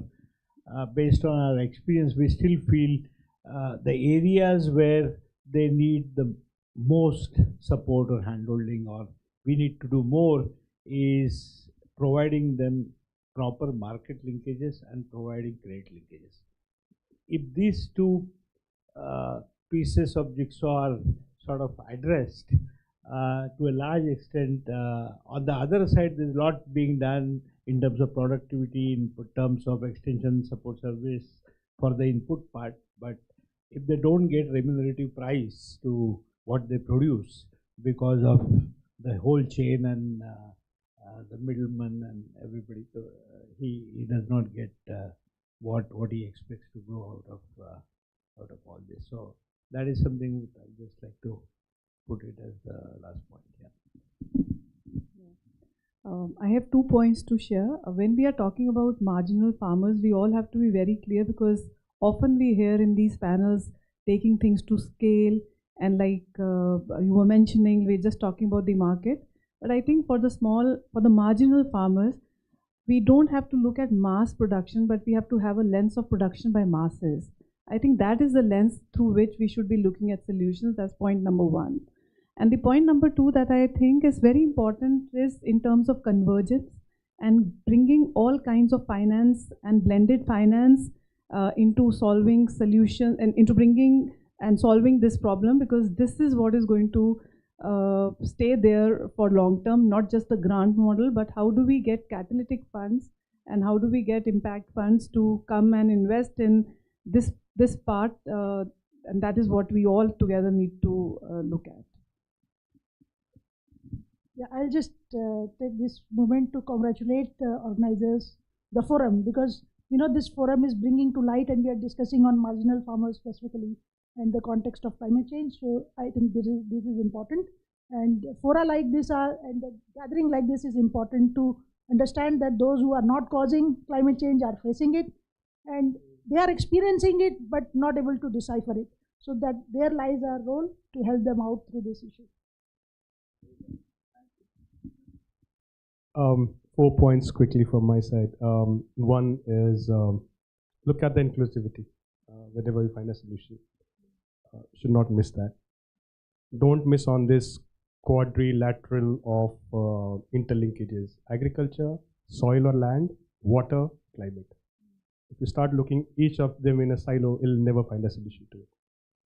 Third, look at the larger picture always, to which the smallest steps will contribute to. We are talking about a transformative change. We are not talking about a change. It's transformation. The fourth one, when I talked about this findings in the report and the NSSO, I was not critiquing this report. There are a lot of these nuances that the report has brought out, right? What I was only critiquing was some of the problems still remain the same. So either we have gone wrong in solving the problems or we needed to do more. What needs to then sort of maybe as a next step based on the findings of the study should be in terms of what are the quick short-term fixes. For example, can we look at fixing up some of these public resources to the reasons that we are discussing today? And the long term would be, can the policy shifts, can we recommend a certain policy shift that can be made? So that makes more usability of this study report as such. Thank you, Naveen. And now I will solicit questions or queries or clarifications from the panel. If you can raise your hands, and my colleagues will help you in taking the microphone and raise the questions if any. No questions? So elaborated? Oh, that's no. There are questions. There are questions. Relax. There are questions. Friends are here to. You can.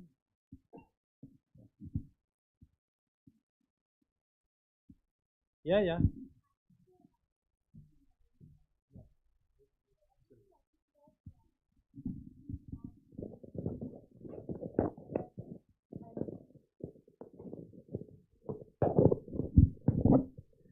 As well as about an alternative livelihood solution, or maybe when we talk about adaptation of climate change. And here we are talking about marginal farmers. So how do you think that we are doing something to accelerate, or we are already accelerating their behavioral changes in terms of adaptation to these things? I mean, a normal sort of theoretical answer would have been behavioral changes don't happen overnight, right? The reason why this peer-to-peer exchange of knowledge has come up again and again, because that is how we have been socially engineered, even in the rural areas, that we believe what we see in the fellow farmer, right? So it's all about a snowballing effect. So once a group of clutch of farmers starts adopting it, it's a wildfire that neighboring farmers adopt it. And this has been my experience also in the past when I was working with Digital Green.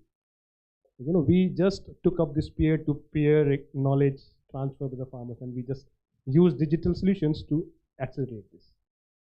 I hope I answered one part of your question, but I didn't sort of get the other part clearly. Okay. There are some more also there.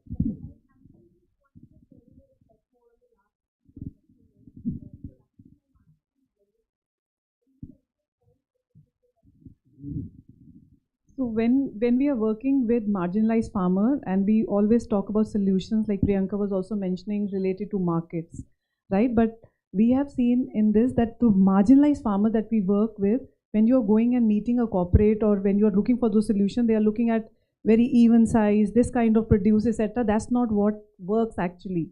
So when we are looking at solutions for marginal farmer, we have to look at, it will not be of that level. So we'll have to look at some local solutions, maybe, which keeps in mind that production that is happening is not mass production, but production by masses.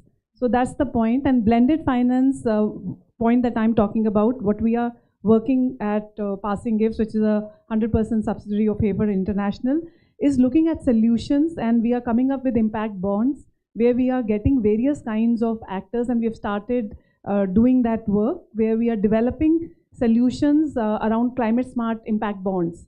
And these are outcome based financing. And we have a global Hafer Impact Fund, where we invest and become the risk investor. And then we go and pitch this to other investors, and they pitch in money only if the outcome is reached. But we bear that risk. Since we are implementing that program, we are very confident. And to the point that you were talking about, we are doing a pilot and we have started talks with Greenwich University. There is a model which exists which is known as agglomeration model, in which they've done that in Africa, which shows that if a peer tells the farmer that this works, the chances of his adoption is high.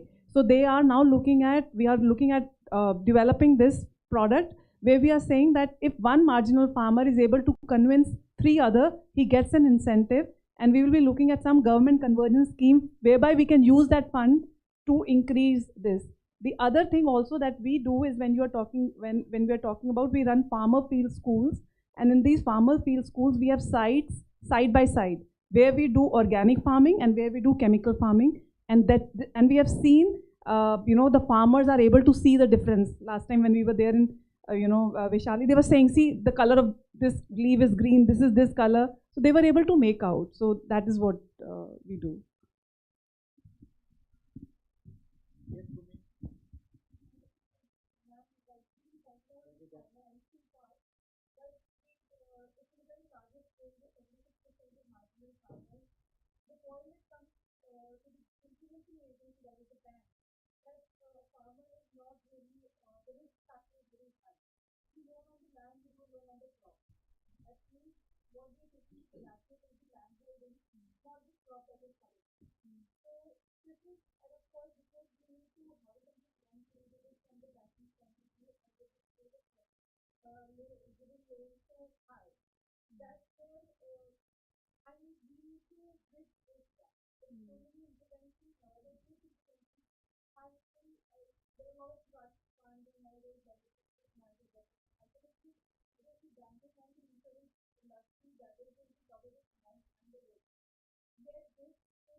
It's not a very simple answer because I frankly I don't know the answer, because I think you have to say what is the amount of risk that you're talking about. As far as I know, I don't know it's such a huge risk. Huh? Because if you look at also the reports that they have covered, your KCC, your loan, they're such tiny percentages.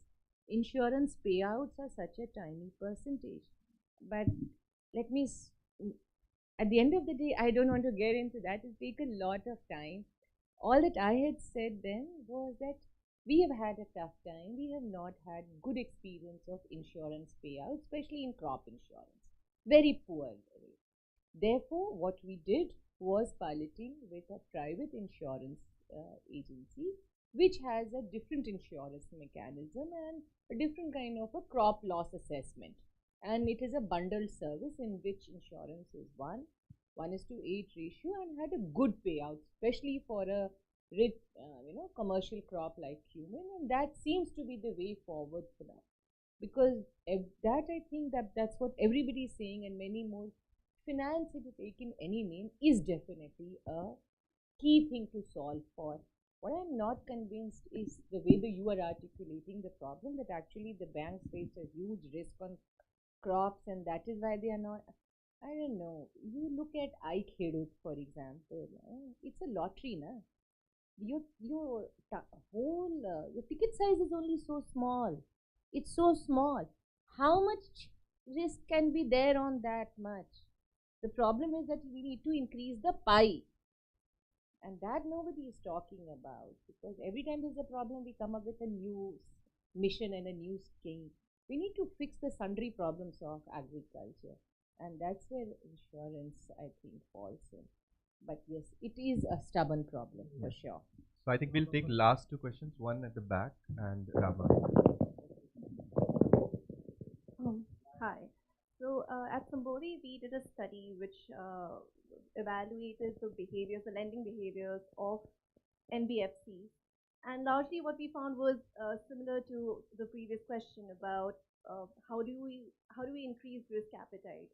And even with NBFCs that were guaranteed by FLDGs, like first loss default guarantee programs, their interest rates were still as high as around 15 to 26%, whether it was in terms of group loans or individual loans. So, and this is something that we see in the report as well, that that farmers do tend to be directed towards informal sources of credit.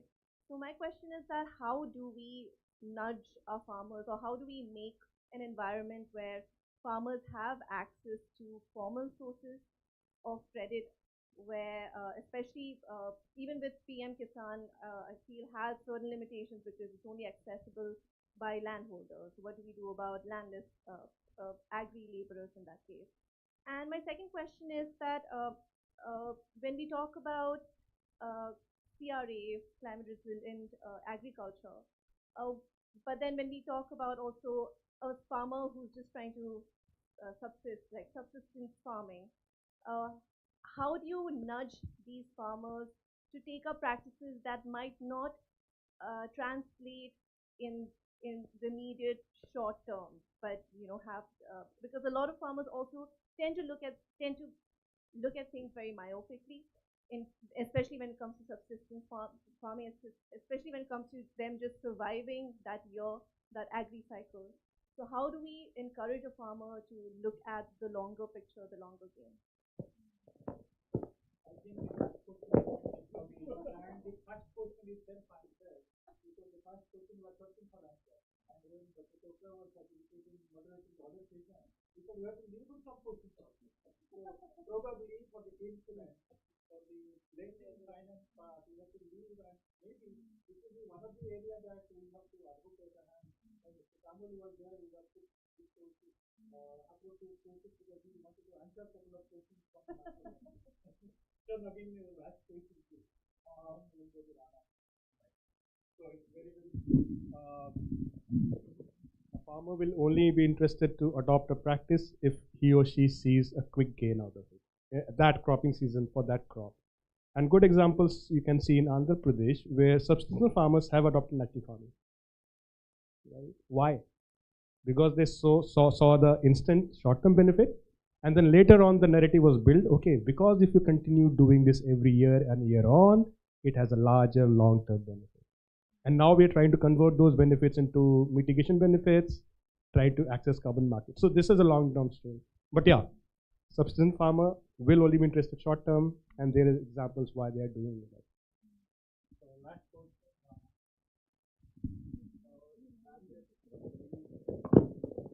For the last 2 hours about this report and what we are discussing, particularly when we are talking about the marginal farmers, small farmers.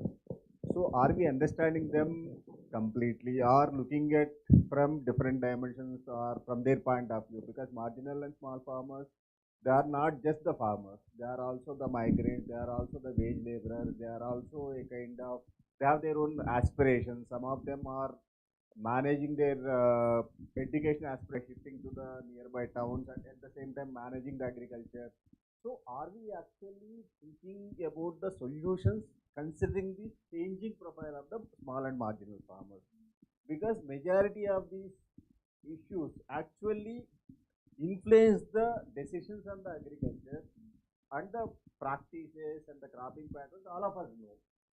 So, but right now for the last 2 hours, or even for that matter for the long time, we have been looking at the solutions from only one dimension, not from the multi-dimension, because the profile is also changing rapidly for the last 20-30 years, and the cash needs are increasing in the family. They need to meet the cash incomes, the cable bill, petrol bill, So phone bill, all of them are the new scenario, new reality for the people.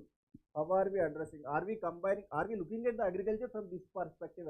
Actually, that is my doubt. In that case, how, for example, a farmer dependent on 100 150 days of migrant labor or a wage labor, how do we customize the agriculture extension processes or the cropping systems? So are we gearing up towards that? So, and it is related to many of the issues. For example, one of the dependency on the input supplier, because it is a quick solution. They can also buy input at the same time on the advice of someone else. Otherwise, they need to find out the right source, then they need to do some research, even whoever it is. So maybe I guess we need to widen our maybe discourse in finding that. I do agree. Are we? Yeah, I do agree, and all of us probably. Yeah, I think the whole house will agree that these dimensions, these micro dimensions, need to be studied in length, great length. We do agree, but when we do get into writing a report or studying or doing something, we are constrained time, resources, and also geography. You know, when I looked at from climatic zone perspective, vulnerability perspective, Government of India has gone to such an extent of defining the blocks and the districts which are most vulnerable. And again, these are upcoming and changing every year, and then there is a state, as Naveen talked about, there is a state action plan, there is a Government of India. So we will definitely look at, and we are not going to become myopic. We like to look at, and you are opening up our eyes actually to do more and more in coming years. Like last discussion, we are looking at diversified portfolio of the farmer. Madam wanted to speak something quick. Please quick, because we are running short of time right now. Next report, one of the questions that can be asked is of the marginal farmer. Yeah. To what extent does it constitute the total income of the household? Because it could Yeah, be yeah. I mean, yeah, That's the last report. I think we'll circulate both the reports to everyone. Who Yeah, yeah, yeah, yeah.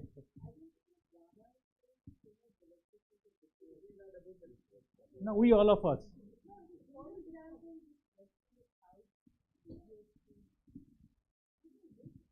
Yeah.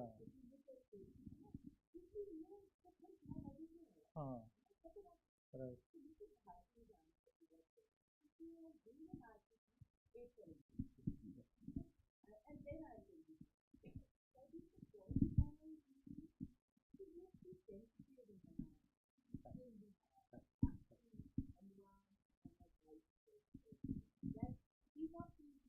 No, I do it.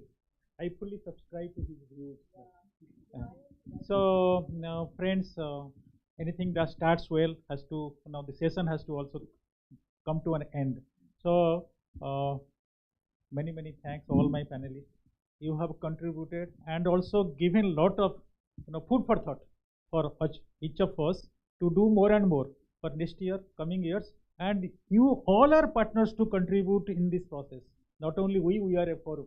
So we are looking forward to more and more, support, contribution, time, energy, and your participation in the next course of discussion. As a part of the organizer, yeah, please. Thank you. Yeah, thank you, sir. Oh, Conducting it so well. my pleasure. Thank you. We'll take a photograph with you and then we'll go.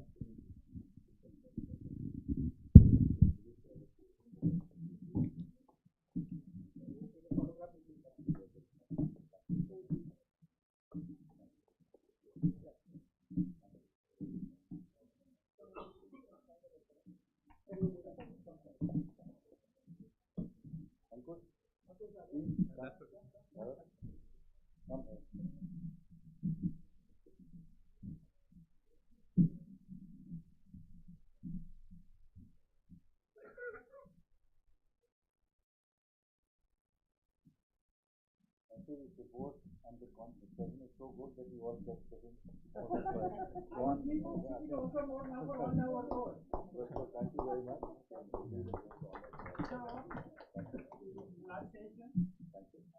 So We'll start our last session.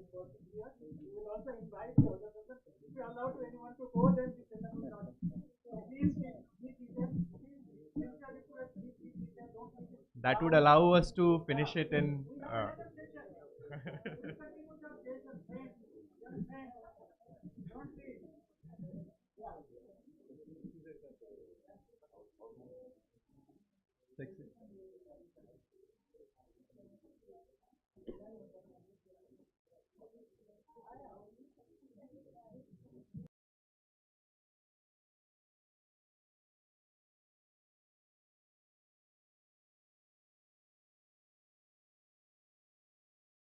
I would request the panel to come on the dais. Rajesh Jain, he will be moderating the session. He's from ICAR. Aman Pannu, she is the president DCM Shriram Foundation. Dr. K.C. Ravi.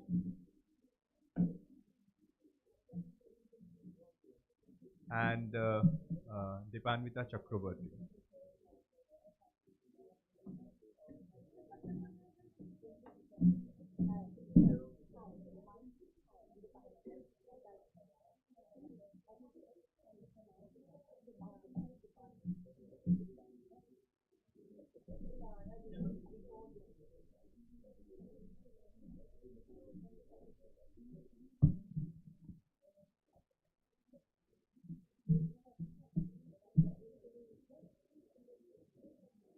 It's okay.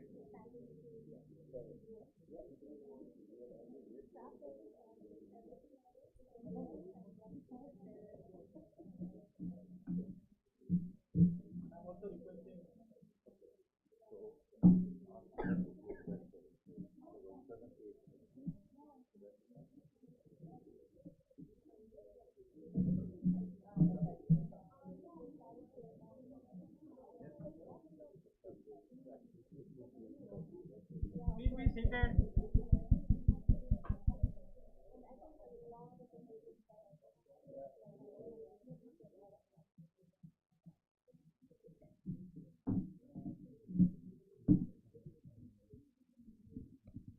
Okay, friends, full marks to all those who are still here. Please come ahead. And there's a very special, very special prize for all those who are going to stay behind, right? We let them go home. I must tell you, see, the most interesting announcement has come from the Sardar Vittalbhai Patel National Academy of Administration.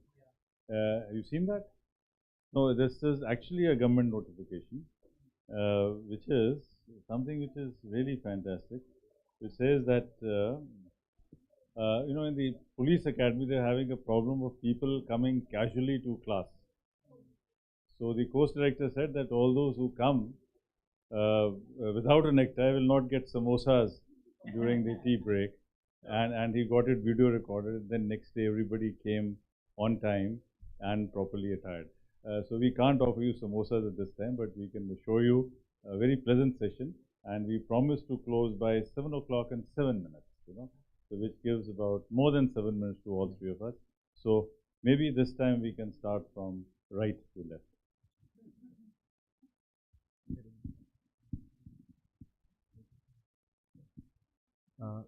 Sir, I would request you to moderate, please. From a moderator, now I've become a speaker. So I represent ICAT, and technically speaking, it's the private sector.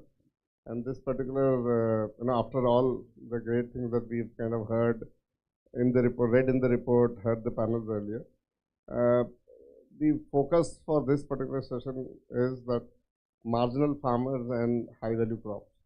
So these are two things which I particularly have seen. It's rare to go together, but with the technology, with the kind of extension services that we talked of, with the markets reaching out, with the weather reports, with the AI that's being used, I'm sure that there are options. It's not that options are not there, and we are ourselves investing into smallholder farmers now. So FPOs is one channel, but as a company, as a startup, we invest in training these farmers to understand and come out of the nuances of being affected by climate change. it is difficult. I don't say that it's easy. And from a private sector perspective, investing our own money to kind of see that we gain out of it. If farmers learn, if small farmers learn to how to aggregate, if they learn the quality, then we do the trade. And that's how we make margins. So as a company, we are not doing charity. We are investing into them to see that the future is bright. Thank you.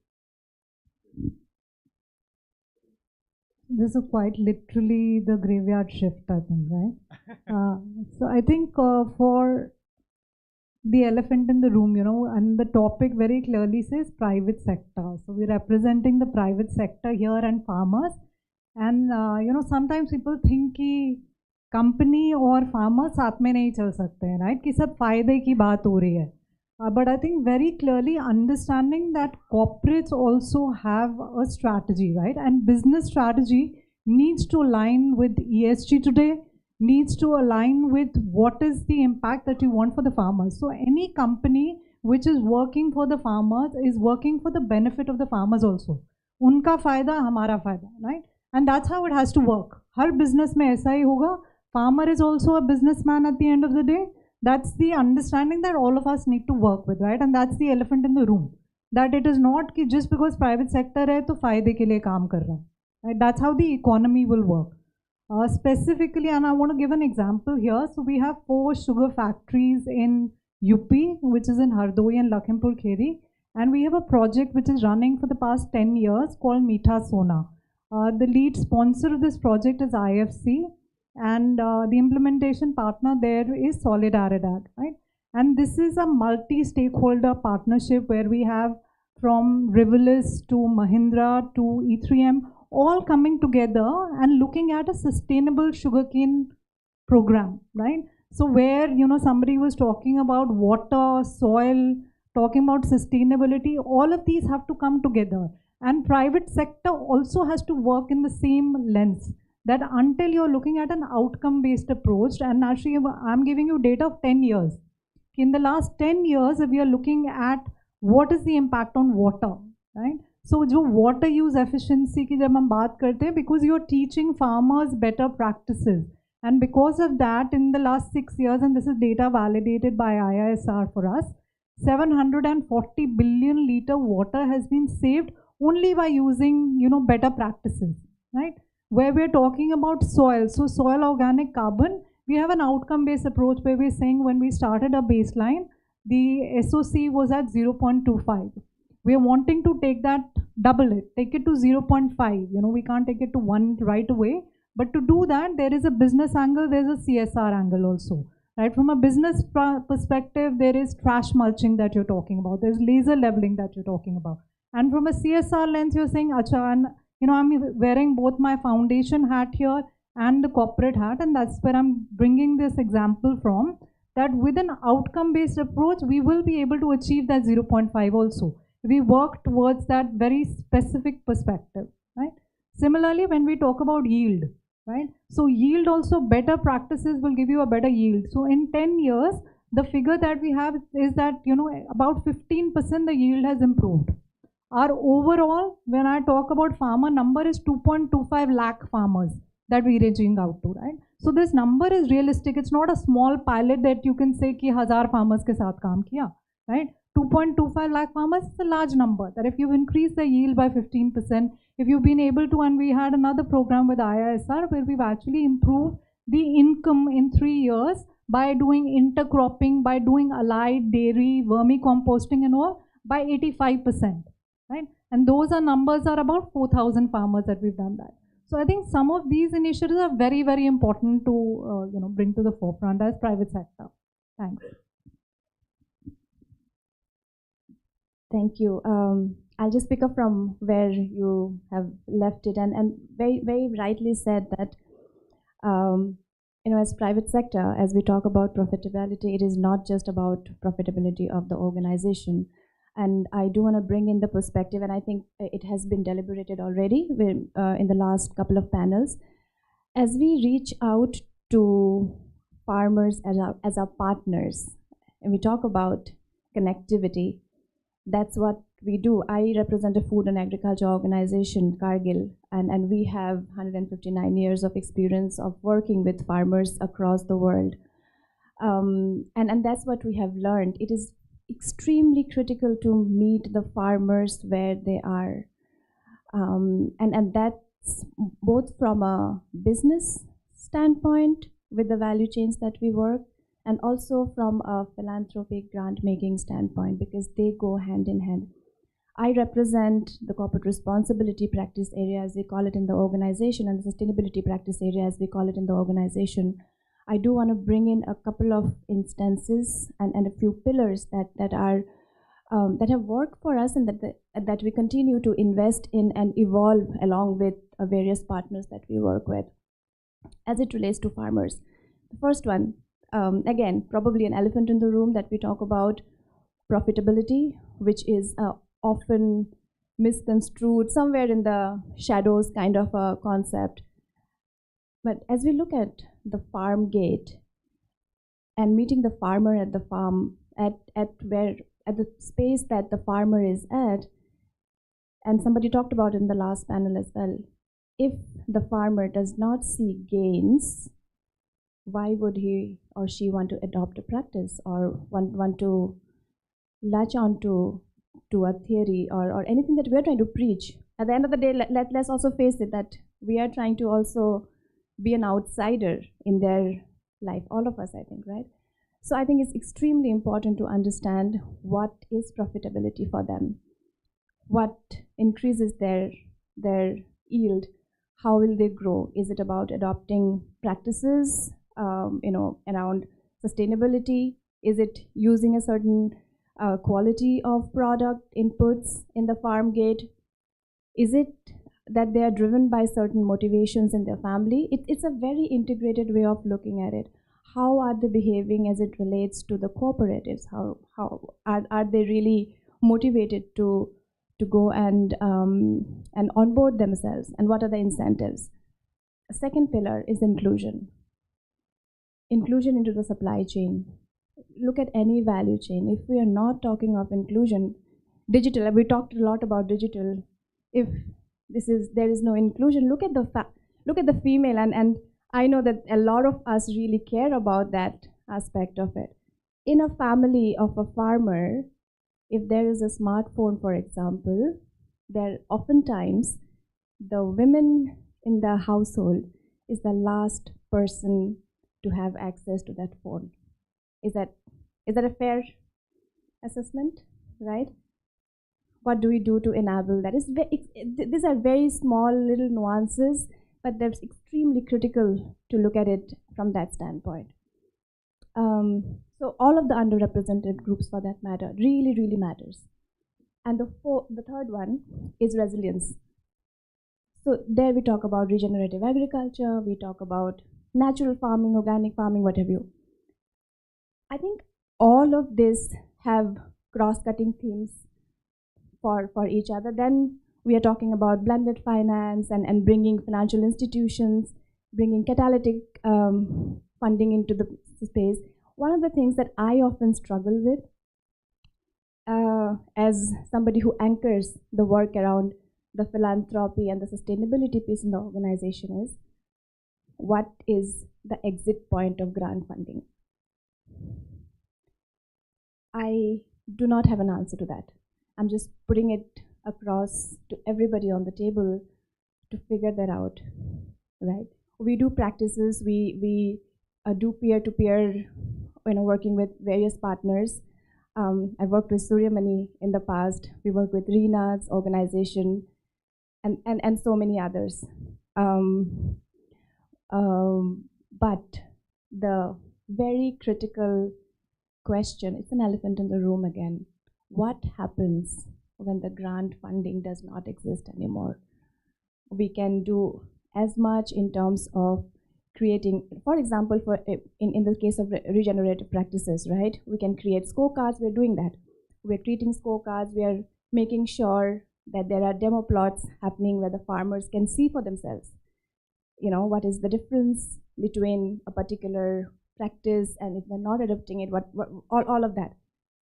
But how do we carry that forward? what is the long-term vision? I think that's where the farmer might not think long-term because he has to feed himself. But I think as people in the room, I feel like it's a major responsibility. I don't have an answer yet. I'm kind of just putting it out there. I think all of us are seeking that answer. So I'll stop at that. Great. I mean, you again come back to the whole question of answers. So maybe you then let's ask a few questions here. So that's let's few more questions, and then I'll give one more chance to all the panel members to respond to it. But I have a point here, and that point is that these questions are raised about Amul model and success of Amul model and all these things. One of the things which Dr. Kurian did, or what he inspired, was professional management. Now, one of the reasons why the FPOs have not done as well is that we have not focused enough on the process.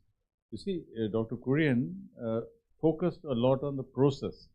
The process is as important as the product, And I think typically we have not put in that kind of an effort into the process. And if, even to respond to your question, if adequate support has been given at the process stage, then perhaps it is possible for a group, if it is willing to put in, 10%, 15% of its earning. One of the things that has happened is that, because the individual members of the FPO do not earn very much, it does not mean that they do not need to have a professional manager. And that's the sort of question, which we responded to. A lot of people say that why should bureaucrats be paid in a poor country? Now, when we were arguing for in front of the pay commission, we said, well, look, just because the average earning of the country is not good enough, doesn't mean that you don't pay as well. So I think the same argument would apply, and the same argument ought to apply, that because, and that is a point which is now coming up, that professional support is required for FPOs, professional support is required for cooperatives. Look at the turnover. The turnover is very vast, but each individual member may not be earning very well. But these are all issues that, and I do look forward to some more questions. I think everyone wants to return home, but still, a prize for whoever asks the question. Anyone in the room? Yes, Buddha School.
I hope it works. It's easier said than done. Very easy said than, because if that was a different way. And नहीं sir, वो थोड़ा मुश्किल है, थोड़ा आप थोड़ा और उसमें कोशिश कीजिए, then you will very good, very good. No, very good. No, no. Yes, sir. We'll only take comments now. We will not answer. We will not make an effort to answer. Yes, sir.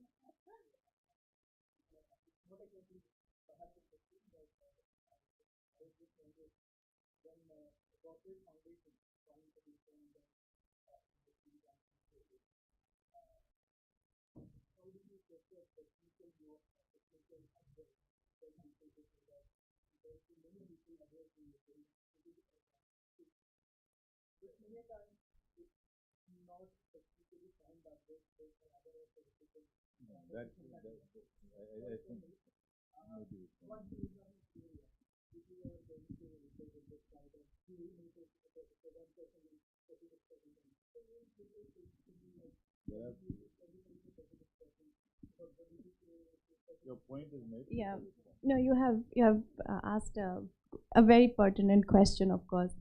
See, that's why we do not do it ourselves. I don't go and do it myself, or my team doesn't go and do it themselves, right?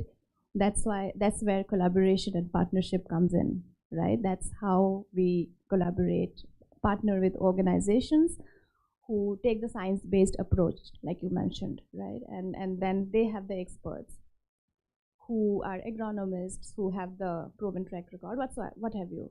And that's how we trust, and we have to also match our core values. Reena, who's sitting right next to you, happens to be a massive partner of Cargill, and we have to rely on organizations and partners like them and a lot of others to take that science-based approach, create the validation model, and that's why we do all of the baseline and the scoping study, and not going into technicalities, but all of that happens because of that, and then we are measuring outcomes over a period of time of the life cycle of a program or a project to make sure that what we have all create a sort of yeah, no, not yeah, networks and all, what we have all kind of committed ourselves to deliver is happening through that ecosystem kind of a model, and we as corporates bring our own area of expertise.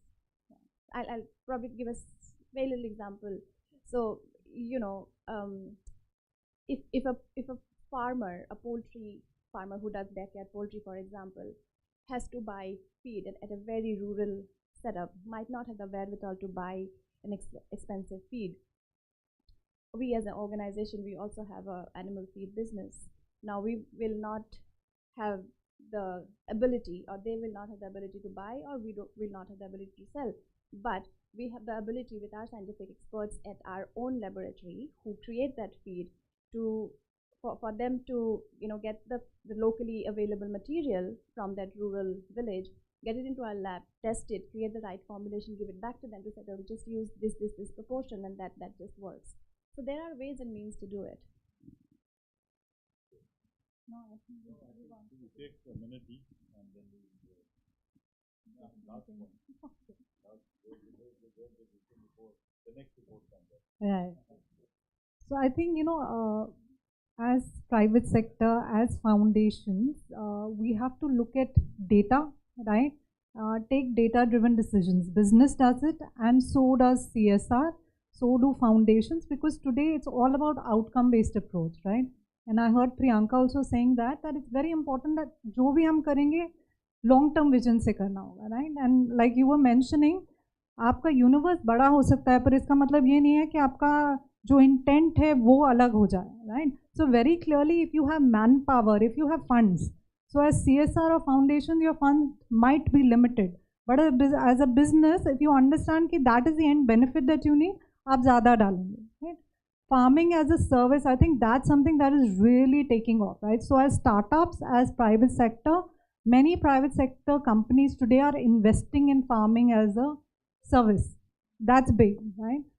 Data, where we talked about agri-stack, but today I think all corporates also, all foundations are also building their own data, right? So, where we were talking about AEGF also, if we are saying there is an agri mentor who is going and getting data from the farmers, that is getting booked, right? So you know exactly ground level pe kya ho raha, and that data will feed in, right? So district level पे करें, block level पे करें, village level पे करें, जितना भी आपका fund allocation available है, right? So today as DCM Shriram Foundation, we have moved from a village level to a block level.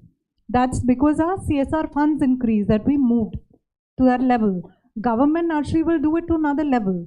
But जितना भी हम करेंगे, I'm sure that we all have to do it with an outcome-based approach as a private sector, as a foundation. I think that's the end piece that I wanted to go with. Thank you. Thank you. So, as both my fellow panel members have already said, so for any private sector, it's all about investment, and investment which gives return, and investment which gives impact. So there is a very, for I would say, when people say social enterprise, it is enterprise first. So for private sector, it is enterprise first, but with a social mind. We do invest. So it's, say, for my better business as a startup, we have invested a huge amount of money in the tech platform that we have created, so that it eases our business. But it doesn't mean so that platform is free for farmers. I will just give you an example. So iKrishi is one ERP that has been developed for all FPOs. It handles everything from A to Z that a FPO wants to do. Apart, say, about the business part of it, say about mapping their entire fields. How does a FPO, comply to all the, norms? How do they know what production is going to come? What about the weather? What about the market? Everything it handles for us to do a business, but that's free for the farmers. And you could say that we have invested to give it to the farmers so that the farmers earn out of it, learn out of it, feel better, feel inclusive, but in return, give us a produce which we are able to market. Friends, I think we come to the end of a absolutely riveting conversation, and I think you see a round of applause for all the three panelists here. So, what do we take away today? What we take away today is a lot of knowledge. What we take away today is a lot more questions. What we take away today is that there are several answers which are floating around. These answers and these questions need to be matched. There is a lot of positivity. There's a lot of positivity. There's a lot of understanding that there is wealth at the bottom of the pyramid. There is a willingness to invest. There's a willingness to invest, and I think that's a very important point. I mean, the point which Rajesh made about, how we can create structures which will in turn then, generate businesses, generate processes which will be very significant. So thank you very much, Rajesh. It's a very inspiring story. Thank you, Ms. Pannu, for having told us about and the points which you had made, that the Meetha Sona which you are talking about, it is funded by someone, managed by someone, monitored by someone, and checked by someone else. So actually, when we understand the professional aspect of this, then it will become much easier, because just because you have the fund, just because you have the good intent, having a good intent is very important. Having funds is equally important, but managing it professionally and letting someone else monitor it, check it, and give you feedback and advice so that this loop keeps improving. That, I think, is the great learning lesson for all of us today. Thank you very much. You brought in your experiences from Kargil. So we've had a global concern with us. We've had an all-India, pan-India concern with us. And we've had an absolutely homegrown concern with us, because today there's no difference between the global and the local. It's a competitive world, but it's a world which is also a world of opportunities. It's a world of possibilities. So thank you very much, ladies and gentlemen, for being here with us till 7 o'clock and 7 minutes. Thank you. Thank you. Let me give you, come, Suranil, why don't you give these little mementos.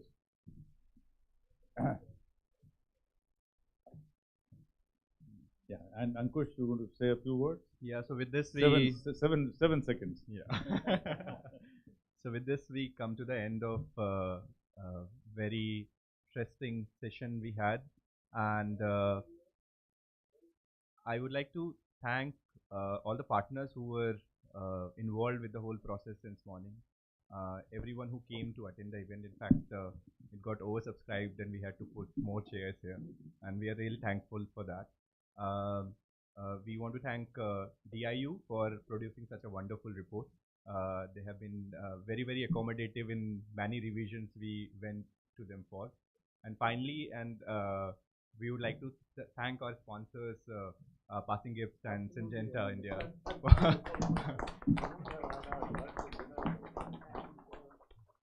So thank you so much. And with this, we close this evening. We have some high tea being served outside. Yeah. So. And I also like to thank our. No, thank you. Sir, our other board of. Yeah. Please, this is.